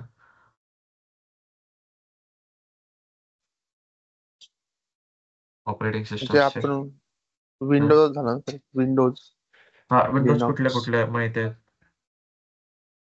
म्हणजे ते नाही, मी क्लायंट जनरेशन ऑपरेटिंग नुसार. सिस्टम विचारतोय. क्लायंट म्हणजे चुकलं तर असं काही नाही, आपण काही पनिशमेंट नाहीये, तुम्ही तुमचे अजम्पशन्स लावू शकता. ठीक आहे. कुठले हा, कुठले म्हणजे क्लायंट ते OS चे व्हर्जन म्हणतात का तुम्ही? हा, मी क्लायंट विचारतो, सर्व्हर ऑपरेटिंग सिस्टम नाही, क्लायंट ऑपरेटिंग सिस्टम. हे क्लायंट, हे आपण नंतर बघूया. फक्त क्लायंट ऑपरेटिंग सिस्टम कुठले कुठले आहेत? Sir Windows, Linux, Unix.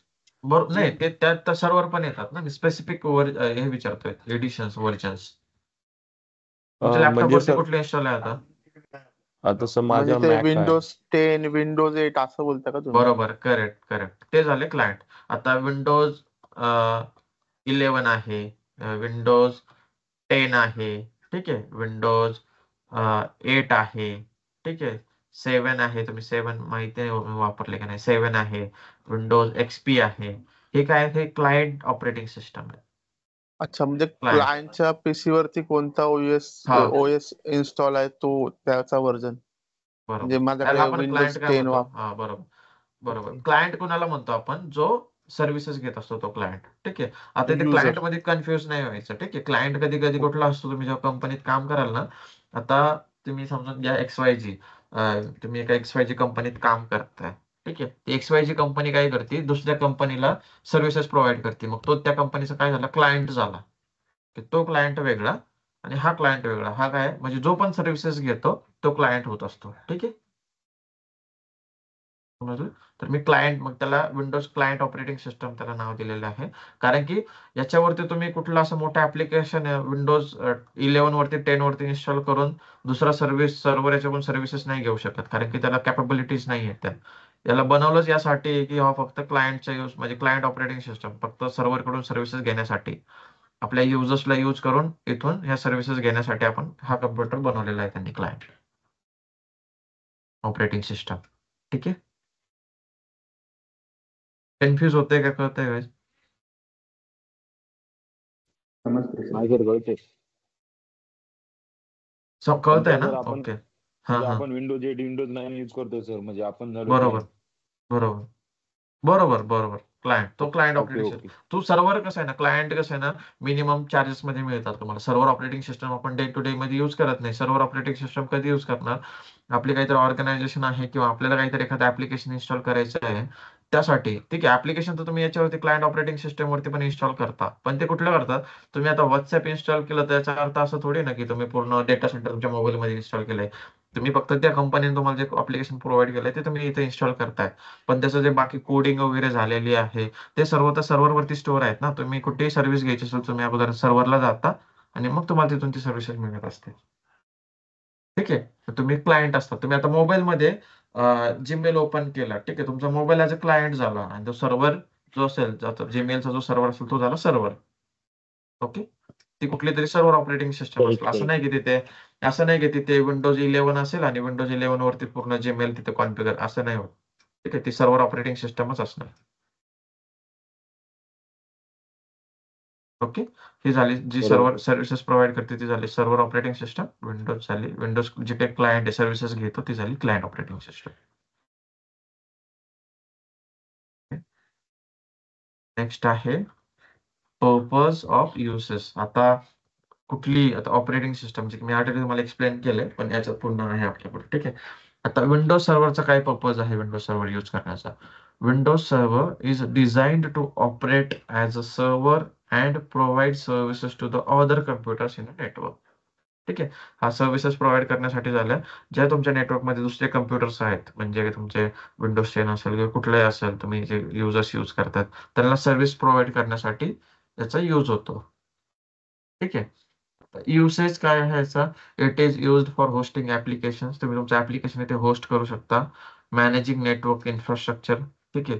त्याचे पण सर्व इन्फ्रास्ट्रक्चर मॅनेजमेंट करण्यासाठी मॉनिटरिंग आहे भरपूर, ठीक आहे. कुठले टूल असतात त्यासाठी तुम्ही ते सर्व्हर युज करू. Handling user authentication. Handling user authentication म्हणजे काय? आता बघा, तुम्ही दोघं तिघं वर्किंग आहेत, ठीक आहे. तुम्ही जेव्हा तुमच्या कम्प्युटरला लॉग इन करता किंवा तुमचं VPN असेल तिथे युजर नेम पासवर्ड तुम्ही टाईप करता, ठीक आहे. तुमचं ऑथेंटिकेशन होत असतं त्या ऍक्टिव्ह डायरेक्टरी सर्व्हरवरून, कारण की ऍक्टिव्ह डायरेक्टरी सर्व्हरवरती तुमचं युजर नेम आणि पासवर्ड बनवलेलं आहे, ओके.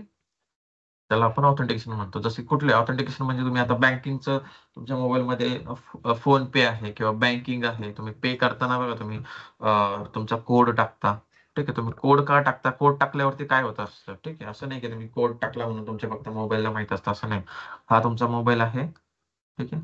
हा मोबाईल आहे, इथे तुम्ही बँकिंगचं ऍप्लिकेशन ओपन केलं किंवा काही. आता तुम्ही काय करता, इथे जेव्हा तुमचा पिन टाकता तो हा काय करतो, मोबाईल इथे जाणार, बँकिंगच्या सर्व्हरला. ठीक आहे. त्या सर्व्हरवरती व्हेरीफाय करणार यांनी जो पासवर्ड युजर नेम टाकलाय तो करेक्ट आहे का. मग ते इथं करणार. तुम्ही पासवर्ड जर करेक्ट टाकला तर ऍप्लिकेशन ओपन होणार. रॉंग टाकला तर तुम्हाला रॉंग क्रेडेन्शियल्स. ते झालं authentication service. Okay. Okay. File sharing म्हणजे काय, समजा तुमचा इथे एक सर्व्हर आहे फाईल शेअरचा. ठीक आहे. तुम्ही फाईल शेअरिंग याला समजू शकता तुमचा गुगल ड्राईव्ह आहे. गुगल ड्राईव्ह मध्ये तुम्ही फाईल्स फोटोज वगैरे ठेवता बरोबर. आपण इथे मग हा काय झाला जी ड्राईव्ह. ठीक आहे. सॉरी मी माऊस लिहिता येत नाही व्यवस्थित, तुम्ही समजून घ्यायचं. ठीक आहे. गुगल ड्राईव्ह आहे. हा तुमचा मोबाईल आहे किंवा लॅपटॉप आहे. ठीक आहे. इथे तुम्ही इथून काय करता, काही पण इथे अपलोड करता मोबाईलमध्ये. ठीक आहे. कुठली तुमचं इमेज आहे, फोटोज आहेत किंवा काही फाईल्स आहे कुठलेही. ठीक आहे. तुम्ही काय करता, मोबाईलमध्ये स्टोअर करता, पण ती बॅकग्राऊंड मध्ये जाऊन कुठे स्टोअर होते, त्या गुगल ड्राईव्हच्या सर्व्हरला स्टोअर होत असते. ते सर्व्हर गुगलच्या डेटा सेंटरमध्ये आहे. इथून ते अपलोड होतात आणि इथे स्टोअर होतात गुगलच्या डेटा सेंटरमध्ये. आणि तुम्हाला जेव्हा पाहिजे ते तुम्ही त्या ऍप्लिकेशन थ्रू ऍक्सेस करू शकता. ठीक आहे. पण ही झाली गुगलची सर्व्हिस. ऑन प्रिमायसेस मध्ये कसं असतं, ऑन प्रिमायसेस जेव्हा म्हणतो तेव्हा कळलं ना, कंपनीच्या डेटा सेंटरमध्ये तुमच्या कंपनीमध्ये कसं असतं, हा तुमचा एक सर्व्हर असणार. ठीक आहे. हा तुमचा फाईल सर्व्हर असणार. इथे काय असतात ना, या फाईल सर्व्हरवरती फोल्डर बनवलेले असतात. ठीक आहे. हा झाला मार्केटिंग डिपार्टमेंटचा एक, HR डिपार्टमेंटचा एक, IT डिपार्टमेंट, असे फोल्डर असतात. आणि इथे समजा इथे सेक्रेटरी ह्या गोष्टी तुम्हालाच करायच्या असतात. ठीक आहे. आता तुम्ही कुठल्या टीमला काय दिलं हे तुम्हालाच परमिशन मॅनेज करायचे असतात. हा समजा HR चा जो माणूस आहे तो फक्त HRचेच फोल्डर ऍक्सेस करू शकतो. ठीक आहे. मार्केटिंगचा जो आहे तो फक्त मार्केटिंगचा फोल्डर ऍक्सेस करू शकला पाहिजे असं. इथे म्हणजे इथे काय, इथे त्यांचे फाईल्स वगैरे जे काही डेली काम करतात, फाईल्स वगैरे ते इथे स्टोअर करतात. त्यांचे पॉवर पॉईंट असो, एक्सेल शीट्स असो, वर्ड फाईल असेल, ते इथे स्टोअर करत असतात आणि ते फाईल्स ऍक्सेस करत असतात. त्याला आपण फाईल शेअरिंग म्हणतो. म्हणजे काय, रिमोटली तुम्ही फाईल्स ऍक्सेस करू शकता एका सर्व्हरवरच्या. And running server side application, म्हणजे कुठले ऍप्लिकेशन असो सर्व्हर साइडचे, त्यासाठी तुम्ही सर्व ऑपरेटिंग सिस्टम यूज करता. नेक्स्ट आहे क्लायंट ऑपरेटिंग सिस्टम. सर्व्हर मध्ये काय क्वेश्चन्स आहेत का आणखी?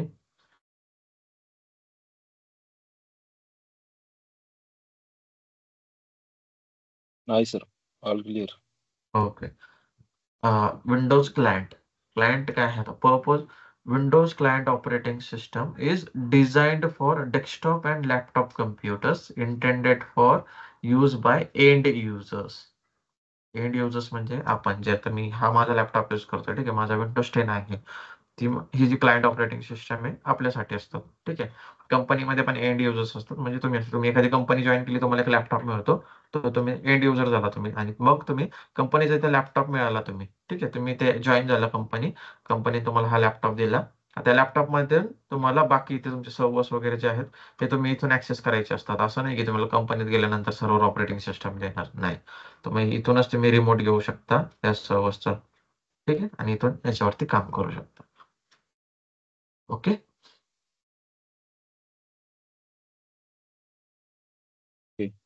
युसेस काय आहे, it is used for personal computing, running applications, browsing the internet, multimedia and other general purpose. ठीक आहे. तुम्ही पर्सनल कम्प्युटिंग साठी यूज करू शकता. ऑर्गनायझेशन मध्ये तुम्ही जे तुमच्या वर्किंग साठी वापरू शकता. ठीक आहे. तुम्ही इंटरनेट यूज करू शकता. ठीक आहे. ब्राउजिंग, त्यासाठी तुम्ही तुमचं क्लायंट ऑपरेटिंग सिस्टमचा यूज करू शकता. ओके.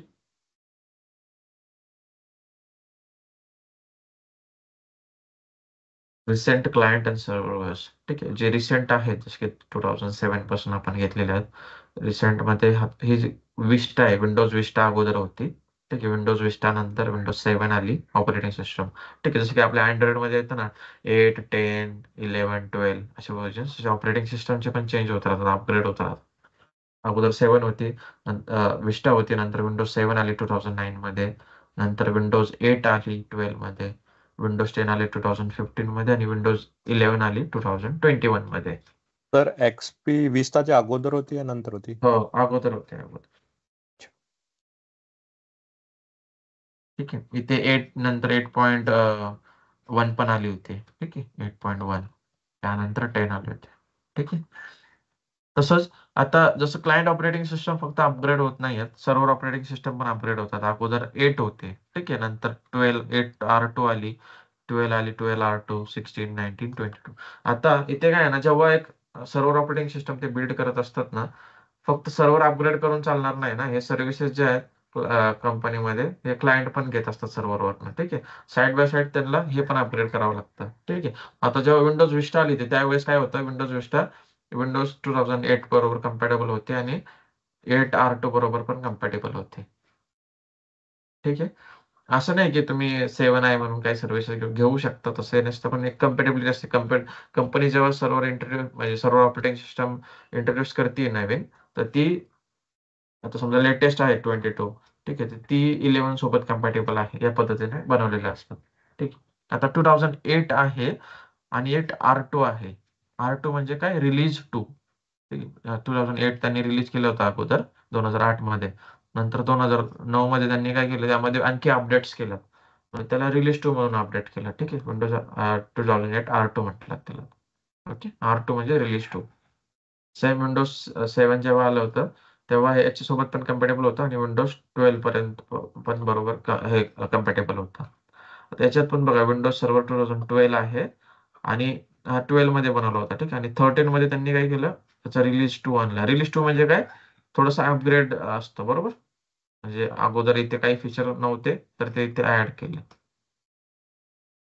तो झाला रिलीज 2. आणि नंतर 2012 मध्ये विंडोज 8 पण त्यांनी रिलीज केला होता. ठीक आहे. विंडोज 10 आला 2015 मध्ये आणि त्यांनी नंतर 16 मध्ये विंडोज 2016 आणला. ठीक आहे. 18 मध्ये 2019 आणला, 2021 मध्ये 22 आणला आणि आता याच 2024 मध्ये 25 पण आलाय. विंडोज 25. पण सध्या मार्केटमध्ये सर्वात जास्त यूज होतोय तो हा विंडोज 2019 आणि 16 आणि थोडाफार 2022 थोडाफार सुरू झाला यूज करायला. ओके. या 2016, 19 आणि 22 ला R2 वगैरे नाहीये. फक्त 2012 ला आणि 2008 सर्व्हरला R2 आहेत. R2 म्हणजे रिलीज 2 जे वर्षन आहे. ओके. आणि असं नाही गायस, तुम्हाला विंडोज 8 जर येत असेल ना, तुम्ही विंडोज 22 वरती पण काम करू शकता. आणि विंडोज 22 येत असेल, 19 येत असेल, काही पण येत असेल तर तुम्ही विंडोज 8 वरती पण काम करू शकता. फक्त इंटरफेस थोडासा चेंज होतो. सेम असतात सगळ्या गोष्टी. मायक्रोसॉफ्टचं तेवढं खूप छान आहे की सगळ्या गोष्टी म्हणजे एक ऑपरेटिंग सिस्टम आली तर कुठली पण यूज करू शकता तुम्ही. सर ते आता काय तर मायक्रोसॉफ्टनं विंडोज 10 पूर्ण अपडेट बंद करून टाकलंय टोटली. हो, मग मागे ते करतात ना. म्हणजे ते काय असतं ना, आता त्यांचं काय म्हणणं असतं, आता ते काय करतात ना, आता 2012 जे आहे, 12चं पूर्ण अपडेट वगैरे बंद झालेलं आहे. 8चं पण अपडेट बंद केलेलं आहे. फ्रीवाले अपडेट जे करतात ना, तर ते काय सांगतात ना, तुम्ही अपग्रेड करा. मग तुम्ही जेव्हा एखादी कंपनी जॉईन करता ना, तुम्हाला तिथे टास्क असतात. आता समजा तुमच्या कंपनीमध्ये हे 8R12 जे आहे ते तुम्ही 16 ला अपग्रेड केलेले आहेत. ठीक आहे. आता 16चं जेव्हा त्यांचं लाईफ सायकल असते, लाईफ सायकल जेव्हा एंड होईल, ठीक आहे, तर ते काय म्हणतात की तुम्ही ते अपग्रेड करून घ्या, आम्ही आमचे अपडेट्स वगैरे बंद करणार. असं तुम्ही विकत घेऊ शकता. मग तुम्हाला जर एक ऍडिशनल चार्जेस पे करावे लागतात तुम्हाला जर पाहिजे असेल त्या अपडेट्स.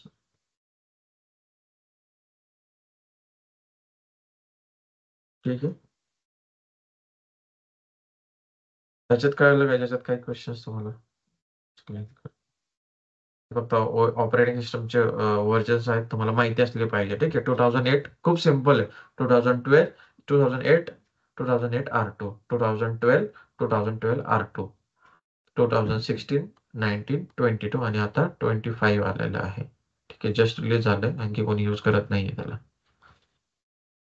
आणि प्रोडक्शनला असं नसतं की मायक्रोसॉफ्टने केलं आणि डायरेक्ट लोक 25 यूज करायला लागतील, असं काही नसतं. काय असतं माहिती आहे, तुमचे ऍप्लिकेशन ऑलरेडी इथे रनिंग असतात. तुम्हाला इथे खूप प्लॅनिंग करावी लागते, खूप मोठी प्लॅनिंग असते 2016 वरून 19 ला अपग्रेड करायचं म्हटल्यानंतर. असे काही डायरेक्ट कुठल्याही गोष्टी कंपन्यांमध्ये होत नसतात. एंटरप्राइज लेवलला खूप गोष्टी प्री प्लॅन असतात.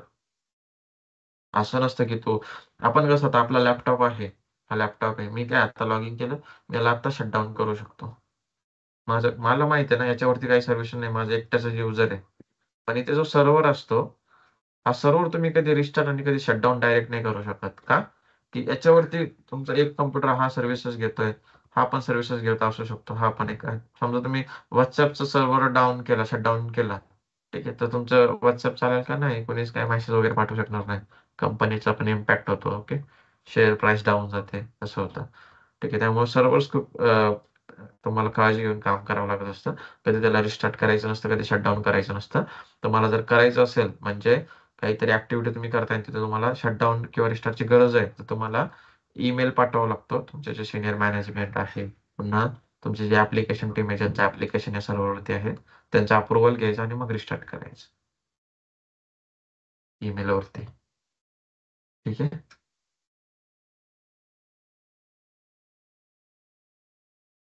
Yes sir. ठीक आहे, याच्यामध्ये याच गोष्टी आहेत की आपलं आहे कम्प्युटर हार्डवेअर. गाईज, आणखी घ्यायचं कम्प्युटर हार्डवेअर म्हणजे काय? आता म्हणजे मदरबोर्ड वरती आपण हार्डवेअर बघितलं होतं ना, त्याच्याविषयी आणखी एक्स्ट्रा माहिती बघणार आहे आपण त्याच्यात. थांबायचं की घेऊया? ओव्हरलोड नको मला पहिल्या दिवशी, असं नको वाटतं. किंवा मला काही नाही, माझं आपल्याला पण जास्त टाइम वेस्ट होत नाही ना, बॅच म्हणजे जास्त दूर जात नाही आपण घेतलं तर. असं चालेल की आता घेतलं तर. चालतं का? ठीक आहे, म्हणजे असं तुमचा फर्स्ट डे आहे ना, ओव्हरलोड वगैरे वाटत नाही ना? ना अजून तरी नाही म्हणजे. नाही ना, ठीक आहे.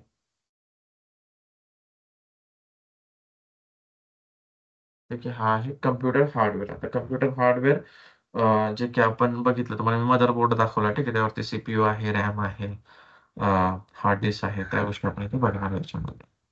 ठीक आहे, छान आहे. मदरबोर्ड मी ऑलरेडी तुम्हाला सर सांगितलं. स्क्रीन दिसत नाही सर. सॉरी, स्टॉप झाले वाटतं.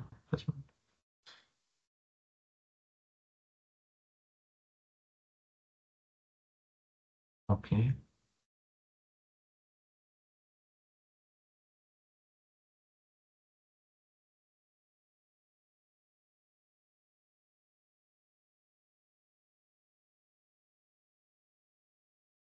ठीक आहे. तर रेकॉर्डिंग चालू आहे ना? हो, तुम्हाला दिसते ना, चालू आहे रेकॉर्डिंग. तिथे कॉर्नरला बघा, लेफ्ट साईडला दिसते. चालू आहे. Okay okay. ठीक आहे. The motherboard is the central communication hub of computer, connecting all components and facilitating data transfer. It is a large printed circuit board (PCB) that houses and connects various essential components, allowing them to communicate to work together. आता हा जो motherboard आहे, ठीक आहे, इथे RAM इथे आहे, ठीक आहे, इथे सीपीयू इकडे आहे, इथे रॅम आहे, इथे एक्सपेन्शन स्लॉट्स आहेत, इथे युएसबी. आता तुम्ही इथे युएसबी कनेक्ट केला ना, तर कसं चालतो? ठीक आहे, तर ते सर्व गोष्टी ना मदरबोर्ड वरती जो सर्किट बोर्ड आहे तो सर्व एकमेकांशी कनेक्टेड असतो. तुम्ही जे गोष्टी कराल त्या गोष्टी तुम्हाला प्रॉपर मिळत असतात. ठीक आहे, मदरबोर्ड मध्ये तो तुम्ही एक त्याला आपण सेंट्रल कम्युनिकेशन हब म्हणू शकता. ठीक आहे, मदरबोर्ड म्हणजे सर्व गोष्टी तुमच्या इथूनच होतात. मदरबोर्ड वरती सर्वात मेन कंपोनंट असतो तो असतो सीपीयू. हा जो दिसतोय ते इमेज, हा सीपीयू आहे. CPU stands for Central Processing Unit. It often referred to as the brain of computer because it performs the majority of the processing tasks and calculations necessary for the computer to function. The CPU interprets and executes instructions from the computer's memory, performing arithmetic and logical operations and managing data movement to and from other parts of the computer. ठीक आहे. आता तुमचं computer आहे, कम्प्युटरमध्ये काय होतं, तुम्ही कुठली फाईल ओपन केली, काही केलं तुम्ही त्या फाईलमध्ये राईट करताय, काही करताय, कुठली ऍक्शन तुम्ही ओपन वगैरे करताय, अगोदर तुमच्या इन्स्ट्रक्शन ज्या आहेत त्या रॅमला जात असतात.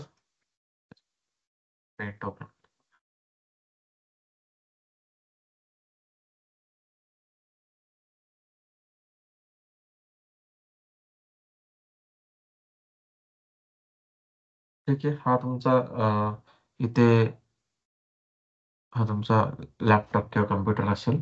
ठीक आहे, इथे तुमचं याच्यामध्ये एक ऍप्लिकेशन आहे. ठीक आहे, काही तुम्ही ऍप्लिकेशन वरती काहीतरी यूज करतात. इथून काय होतं ना, तुमचे जे ऍप्लिकेशन आहे ते अगोदर रॅमला इन्स्ट्रक्शन्स पाठवत असतं, नंतर रॅम सीपीयू ला इन्स्ट्रक्शन्स पाठवत असतं. ठीक आहे. तुमची हे ऍप्लिकेशन येते की तुम्ही इथे यूज करताय काहीतरी, इथून काय ना तुमचे इन्स्ट्रक्शन इथे रॅमला जातात. म्हणजे तुम्ही जे काही ऍप्लिकेशन ओपन करताय ते फाईल वगैरे लिहिताय, ठीक आहे, त्या अगोदर रॅमला पाठवतात इन्स्ट्रक्शन, मग रॅम काय करते, सीपीयू ला इन्स्ट्रक्शन पाठवते. ठीक आहे. तर तुम्ही जे पण इथे प्रोसेस करता ते रॅम थ्रू सीपीयू ला जात असतं, आणि सीपीयू जे मेन कॅल्क्युलेशन वगैरे सर्व गोष्टी सीपीयू करत असतं. कुठले म्हणजे तुम्ही असं नाही, कम्प्युटरला खूप साऱ्या गोष्टी करायच्या असतात. ठीक आहे. आता इथे आपण लिहितोय सगळे वर्ड्स वगैरे तुम्हाला दिसतंय, फाईल, एडिट, फॉर्मॅट, व्ह्यू. मी इथे काहीतरी लिहितोय, मला दिसतंय हे वर्ड्स आहेत, पण कम्प्युटरला ते कळतं का?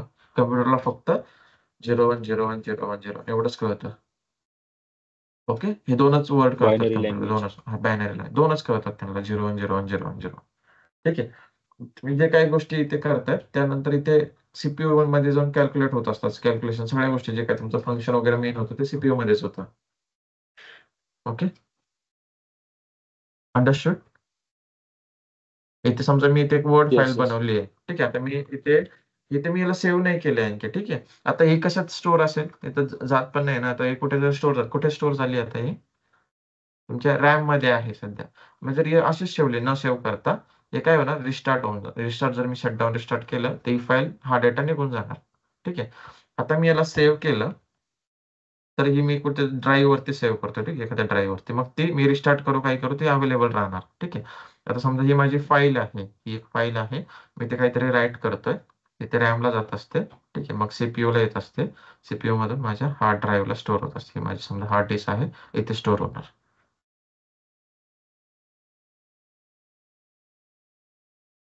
ओके. इथे तुम्ही एकदा हार्ड ड्राईव्ह मध्ये स्टोअर केली तर तुमचा परमनंट डेटा झाला. ठीक आहे. तुम्ही याला सेव्ह नाही केली फाईल तर ती रॅम मध्ये स्टोअर होत असते. रॅमला आपण रॅन्डम ऍक्सेस, ते पुढे आहे, आपण पुढे बघूयात. ठीक आहे.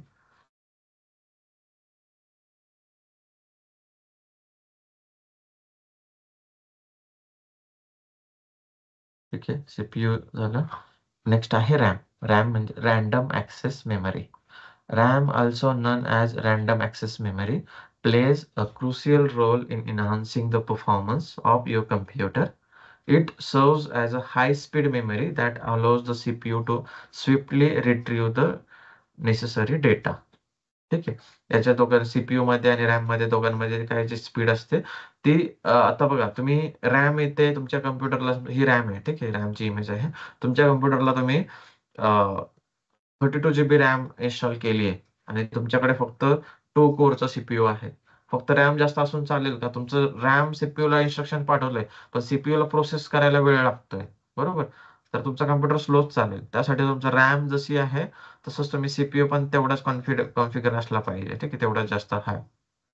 ठीक आहे. त्यामुळे दोघं एकमेकांशी कम्युनिकेट करणारे, दोघं पण ऍडव्हान्स पाहिजे. असं नाही तुम्ही फक्त रॅम जास्त वाढवा आणि सीपीयू कमी, असं नाही चालत. ठीक आहे. ते जे स्लो चालणार स्लो चालणार आहे, कारण की तुम्ही इथे किती रॅम वाढवली, रॅम इथे फास्ट डेटा मूव्ह करते, इकडे ट्रान्सफर करते सीपीयू ला, पण सीपीयू ला ते प्रोसेस कॅल्क्युलेशन करण्यासाठी वेळ लागतोय. मग ते वेळ घेऊन नंतर तो मेमरीकडे देणार, मग त्याला वेळच लागणार ना. ओके, तुमची स्पीड वाढणार नाही, त्यासाठी तुम्हाला ऍडव्हान्स सीपीयू पण असावा लागेल. RAM is a type of computer memory that is used to store data and machine code currently being used and processed by computer. ठीक आहे. तुमचं जे पण तुम्ही आता इथे यूज करताय, करंटली जे तुमचे प्रोसेसेस चालू आहे कम्प्युटरवरती, त्या रॅम मध्ये स्टोअर होत असतात. Unlike long term storage devices such as hard drive, SSD. जसं की मी आता सांगितलं, मी तुम्हाला जी नोटपॅड इथे ओपन करून ठेवली होती, ओपन जी केली, ज्या काही त्यात काही लिहिलंय ते सध्या रॅम मध्ये स्टोअर होतं. ठीक आहे. तुम्ही जेव्हा सेव्ह करणार तेव्हा ते काय असणार, हार्ड डिस्क मध्ये जेव्हा सेव्ह करणार तेव्हा तुमचा परमनंट डेटा झाला, तोपर्यंत तो तुमचा परमनंट डेटा नसतो. जसं मी सांगितलं, रिस्टार्ट केलं तर जाऊ शकतो. RAM is a volatile memory, meaning it loses its content when the power is turn off. म्हणजे कम्प्युटर पॉवर ऑफ केलं तर त्याचा डेटा जो असतो, जे तुमचे ऍप्लिकेशन वगैरे ओपन केले असतात ते जातात निघून सगळ्या गोष्टी, बरोबर? कारण की रॅम ही व्होलाटाईल मेमरी आहे. तुमचं परमनंट स्टोरेज काय आहे, तुमची हार्ड ड्राईव्ह किंवा एसएसडी ड्राईव्ह. याच्यात काही क्वेश्चन्स आहेत? Sir all clear. क्लिअर ना? ठीक आहे. हे आहे storage device. Storage hard drive आणि एसएसडी चा फरक माहिती आहे?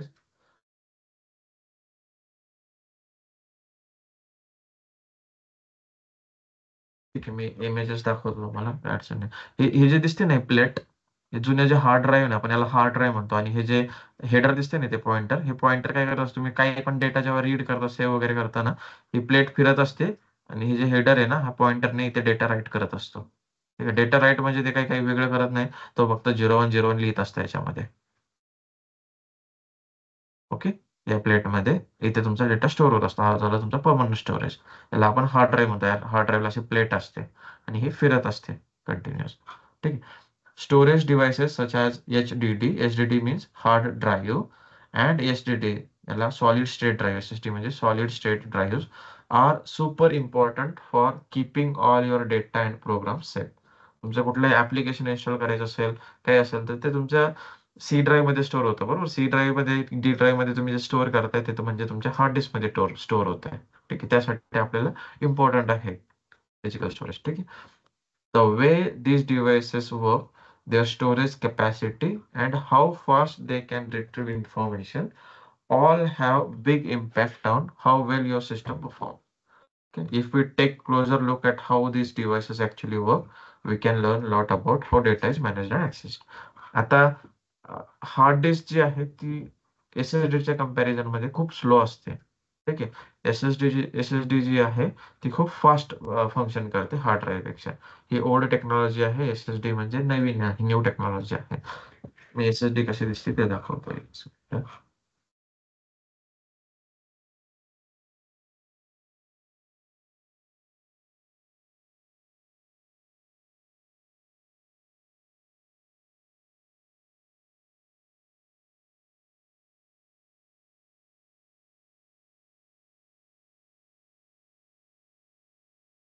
इथे दिसतोय इमेज.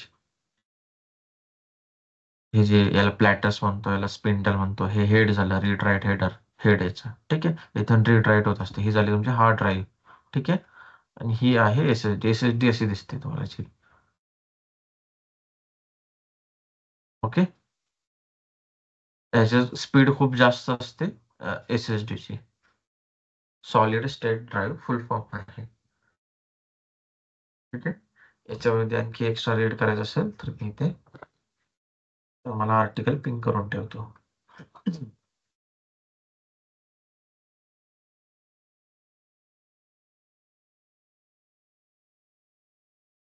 आजकाल लॅपटॉपला बघा जास्त करून SSD ड्राईव्हच येतात, कारण की त्यामध्ये लॅपटॉप तुमचं स्पीड फास्ट असते SSD ड्राईव्हची. ओके, यासाठी.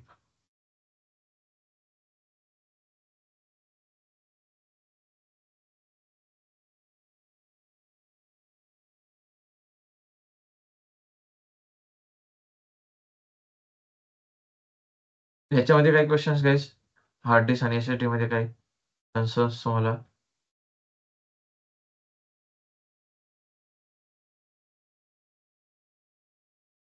नाही येस, सर. नो, हो नो. हो okay. Sir. Graphics processing units, GPU. जे GPU आपण आपल्या कम्प्युटरमध्ये कोणी जर व्हिडिओ एडिटिंग वगैरे करत असेल तर त्यांना माहित असतं GPU वगैरे काय आहे. ठीक आहे. The GPU is dedicated to rendering images, videos and animations with high efficiency. It offloads graphical tasks from the CPU, enhancing visual performance. Understanding the architecture and capabilities of modern GPUs is crucial. ठीक आहे. आता GPU वगैरे आपला जो normal CPU वगैरे आहे आपल्या लॅपटॉपमध्ये, ठीक आहे, तो एक लिमिट पर्यंतच व्हिडिओ प्रोसेसिंग करू शकतो. जसं की 4K वगैरे, जे की 4K पेक्षा जे ऍडव्हान्स व्हिडिओज असतात ना, ते बघायचे कधी कधी आपल्या कम्प्युटरमध्ये ते चालत नाहीत. का? कारण की आपल्याकडे GPU CPU जे आहे तुमचे ग्राफिकल जे कार्ड आहे, ग्राफिक्स कार्ड म्हणतो आपण त्याला, ते कमी असतात. ठीक आहे. ज्यांच्याकडे जे व्हिडिओ एडिटिंग वगैरे करतात ना, ते ऍडव्हान्स ग्राफिक्स कार्ड यूज करतात. कारण की ते व्हिडिओ त्यावरतीच प्ले होतात, त्यावरतीच ते एडिटिंग करू शकतात. त्यासाठी GPU यूज होत असतो. जे आपल्या तुमच्या लॅपटॉपला जर नसेल ना ग्राफिक कार्ड, तुम्हाला जे मदरबोर्डवर तुम्ही एक्सपान्शन स्लॉट दाखवला होता ना, तिथे तुम्ही ग्राफिक्स कार्ड इन्स्टॉल करू शकता. ठीक आहे. पण अननेसेसरी तुम्हाला घेण्याची गरज नाही. तुम्ही जर ते काम करत असाल तर तुम्ही ते घेऊ शकता. Okay. Power Supply Unit, PSU. Power Supply Unit, PSU, also known as Switch mode power supply SMPS in the context of computers is a large critical component that provides electrical power to the various components of computer. Its primary function is to convert electrical power from external sources, usually a wall outlet, into a form that can be used by the computer's internal components. आता हा तुम्ही बघितलेला असेल SMPS आपण याला म्हणतो किंवा PSU पण म्हणतो त्याला. जे आपले कम्प्युटर्स असतात ना, घरी जुना जर कम्प्युटर असेल तर तुम्ही यात बघू शकता. यात काय आहेत ना, हे जे केबल आहेत ना, हे मदरबोर्ड वरती केबल माउंट केलेले असतात आणि आपली जी घरात जी लाईट असते, ठीक आहे, ती डायरेक्ट करंट असतो तो, ठीक आहे. तर त्याला आपल्याला कन्वर्ट करायचे असते, कारण की मदरबोर्डला तुम्ही डायरेक्ट करंट दिला तर मदरबोर्ड बस्ट होणार. ठीक आहे, त्यासाठी SMPS असतो. मग आपण काय करतो, आपलं जे पॉवर कोड असतं ना, हे SMPS मध्ये बसत असतं. म्हणजे जे पॉवर कोड आहे आपण इथे कनेक्ट करतो SMPS ला, आणि हे जे केबल्स आहेत याच्या थ्रू जो डायरेक्ट करंट येतो इनडायरेक्ट होऊन मदरबोर्डला ट्रान्सफर होत असतो. ठीक आहे, आपण इथे SMPS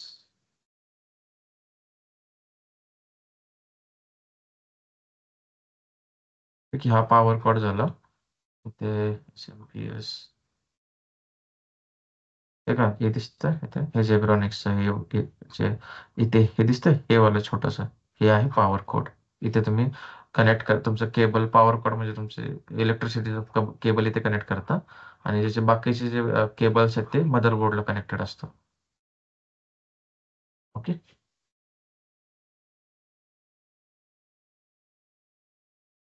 कधी कधी तुमचा लॅपटॉप टर्न ऑन वगैरे होत नाही ना, त्यावेळेस इथे बघायचं, याला एक फॅन पण असतो SMPS ला.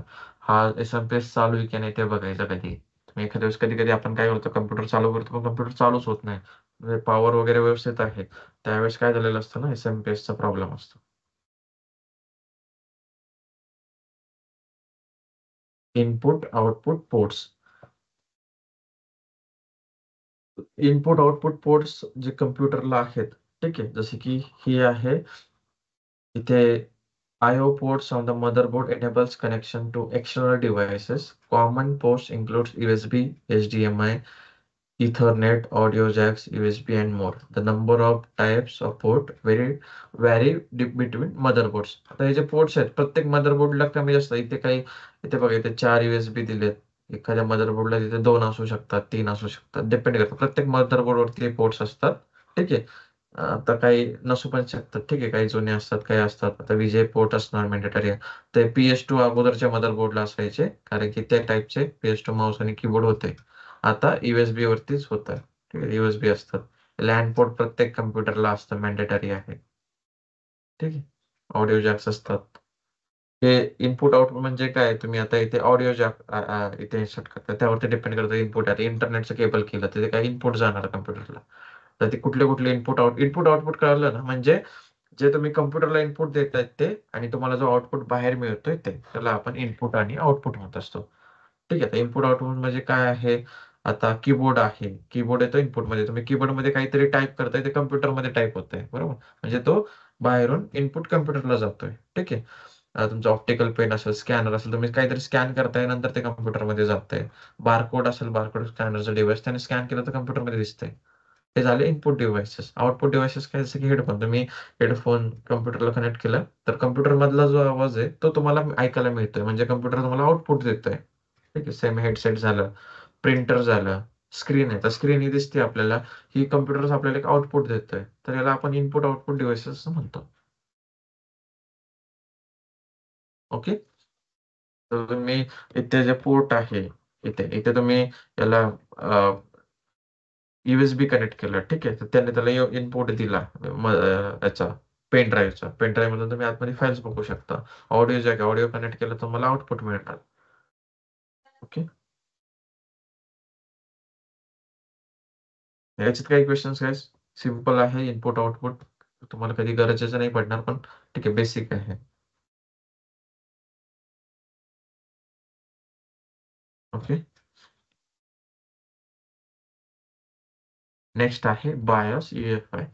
ठीक आहे, कोणीतरी, मला आता आठवत नाही ऍक्च्युली, मला नाव आवाज आणखी हे नाही, त्यामुळे तुम्ही विचारलं होतं कोणी बटन दाबलं तर काय दिसेल, ठीक आहे, टर्न ऑन केलं तर तुमचं ना अगोदर एक CMOS बॅटरी असते मदरबोर्ड वरती, ठीक आहे. त्यामध्ये कोड स्टोअर केलेला असतो. ठीक आहे. बायोस किंवा UEFI दोन व्हर्जन. बायोस हे ओल्ड आहे, UEFI जे आहे ते नवीन आहे. याच्यामध्ये काय असतं ना, तुम्ही तुमचे जे हार्डवेअरचे जे सेटिंग्स आहेत ते त्यात असतात स्टोअर केलेल्या. ठीक आहे. तुम्ही F9 किंवा F10 करून बायोसच्या सेटिंग जाऊ शकता. पण तिथे काही सेटिंग्स चेंज नाही करायच्या. तुमचा कम्प्युटर काही पण सेटिंग्स बिघडू शकतात, कम्प्युटर अप येणार नाही. ठीक आहे. त्यामुळे तुम्हाला त्यात नॉलेज असेल. मी तुम्हाला एक काही व्हिडिओ पाठवतो बायोस आणि UEFI कसं कसं असतं ते तुम्ही रेफर करू शकता. बायोस काय आहे, UEFI काय आहे. BIOS UEFI firmware. The basic input-output system. BIOS means basic input-output system or Unified Extensible Firmware Interface. UEFI चा फुल फॉर्म आहे युनिफाईड एक्सटेन्सिबल फर्मवेअर इंटरफेस. बायोसचा आहे basic input output system. Is firmware stored on the motherboard that initializes the hardware components during the boot process. UEFI has replaced traditional BIOS in modern system. आता इथे तुमचा हा computer आहे. ठीक आहे. हा हा इथे आपला वरती कम्प्युटर होता, हा आपला मदरबोर्ड आहे. ठीक आहे. मदरबोर्ड वरती इथे एक सिमॉस बॅटरी असणार, त्याच्यामध्ये कोड स्टोअर असतो. ठीक आहे. आता तुम्ही इथे जेव्हा कम्प्युटरचं बटन प्रेस करता, ठीक आहे, त्या ऑपरेटिंग सिस्टम ऑन होते, तेव्हा तुम्ही पॉवर इथे कनेक्ट करून बटन जेव्हा प्रेस करतात ना, ही जी सिमॉस बॅटरी आहे रॅम सुरू करणार, CPU सुरू करणार. ठीक आहे. या सगळ्या गोष्टीला जागा करण्याचं काम हे करत असते सिमॉस, कॉमन लँग्वेज मध्ये. ओके. हार्ड डिस्क हे करणं, इनिशियलाइज करणं, हे सगळं सिमॉसचं काम असतं. तुम्ही बघा सिस्टम कधी पण बंद असलं ना, तुमचं किती दिवस असू द्या, टाइम तुमचा तोच असतो. कारण की तुमचा टाइम जो आहे तो या सिमॉस बॅटरीमध्ये स्टोअर असतो.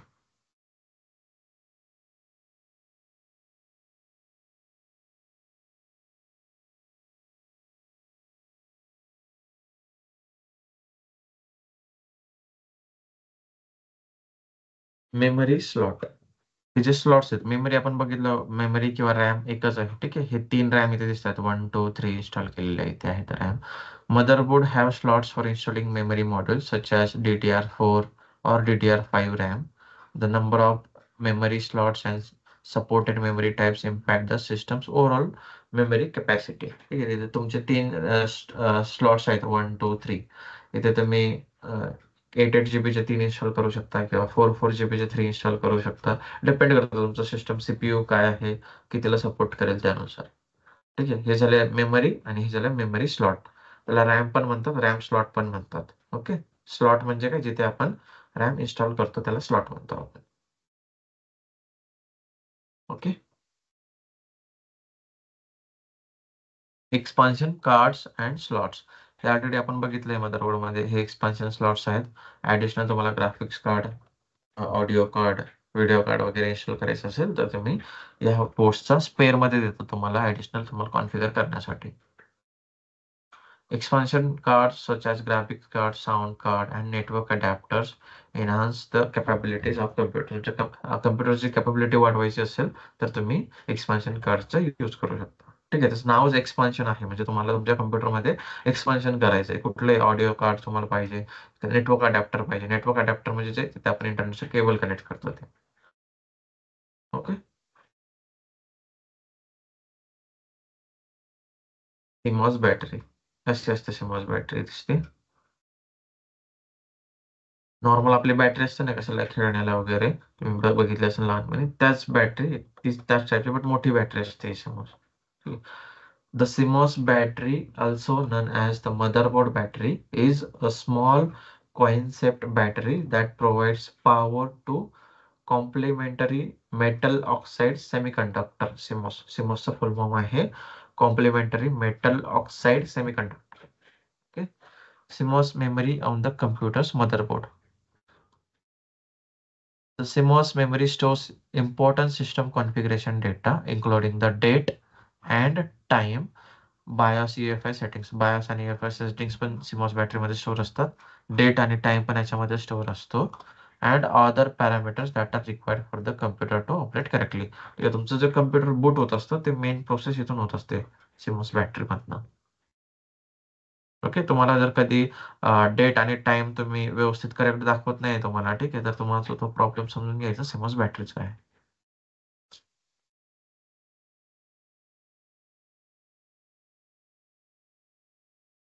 सेट आपलं हार्डवेअर इथे कम्प्लीट झालंय. आपण उद्या नेटवर्किंग सेक्शनला बघूयात. ठीक आहे. काही क्वेश्चन्स गाईज आज जे झाले त्यावरती?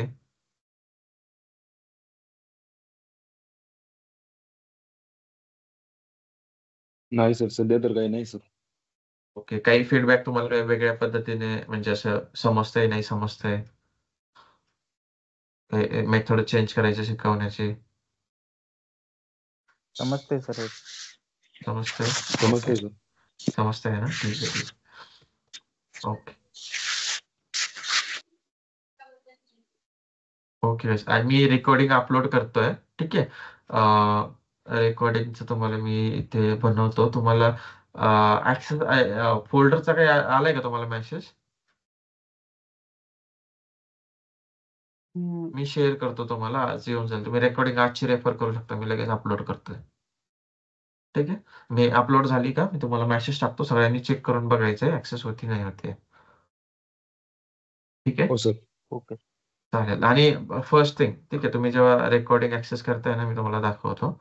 ठीक आहे. तर तुम्ही समजा हे तुमचं ब्राउझर आहे. ब्राउझरमध्ये इथे आला तर तुम्हाला काय करावं लागेल अगोदर तुमचं जीमेल साइन इन करावं लागेल इथे या ब्राउझरवरती. जीमेल इथे साइन इन केलं याच ब्राउझरमध्ये आणि तुमचं तो रेकॉर्डिंगचा फोल्डर पण याच ब्राउझरमध्ये ओपन करायचं तरच ते ऍक्सेस होणार तुम्हाला. ठीक आहे. इथेच ओपन करायचंय. म्हणजे काय इथं साइन इन आहे ना तर त्याला वेगळं ऑथेंटिकेशनची गरज नाही. तुम्ही इथे जीमेल ओपन केलंय आणि तुम्ही दुसऱ्या ब्राउझरमध्ये जाऊन रेकॉर्डिंग ओपन करताय तसं चालणार नाही. ज्या ब्राउझरवरती तुम्ही जीमेल साइन इन करून ठेवलाय ठीक आहे, जो की मला दिलेला आहे तुम्ही जो जीमेल आयडी मला दिलाय त्यानेच इथे लॉग इन करायचं अगोदर.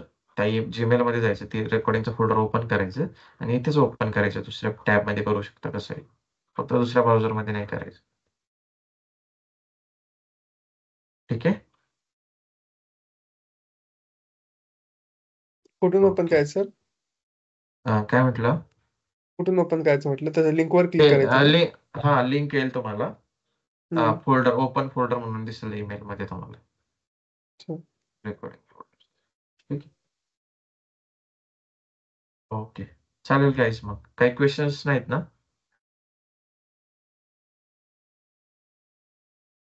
ठीक आहे. उद्या याच वेळेला टाइमवर जॉईन करा सगळ्यांनी. ठीक आहे ना, म्हणजे बाकीच्यांचा पण टाइम वेस्ट नाही होत. ओके. हो सर. हो नक्की. हो सर. चालेल. Okay guys. Bye. Thank you sir. Okay. Thank you. Thank you sir. Thank you.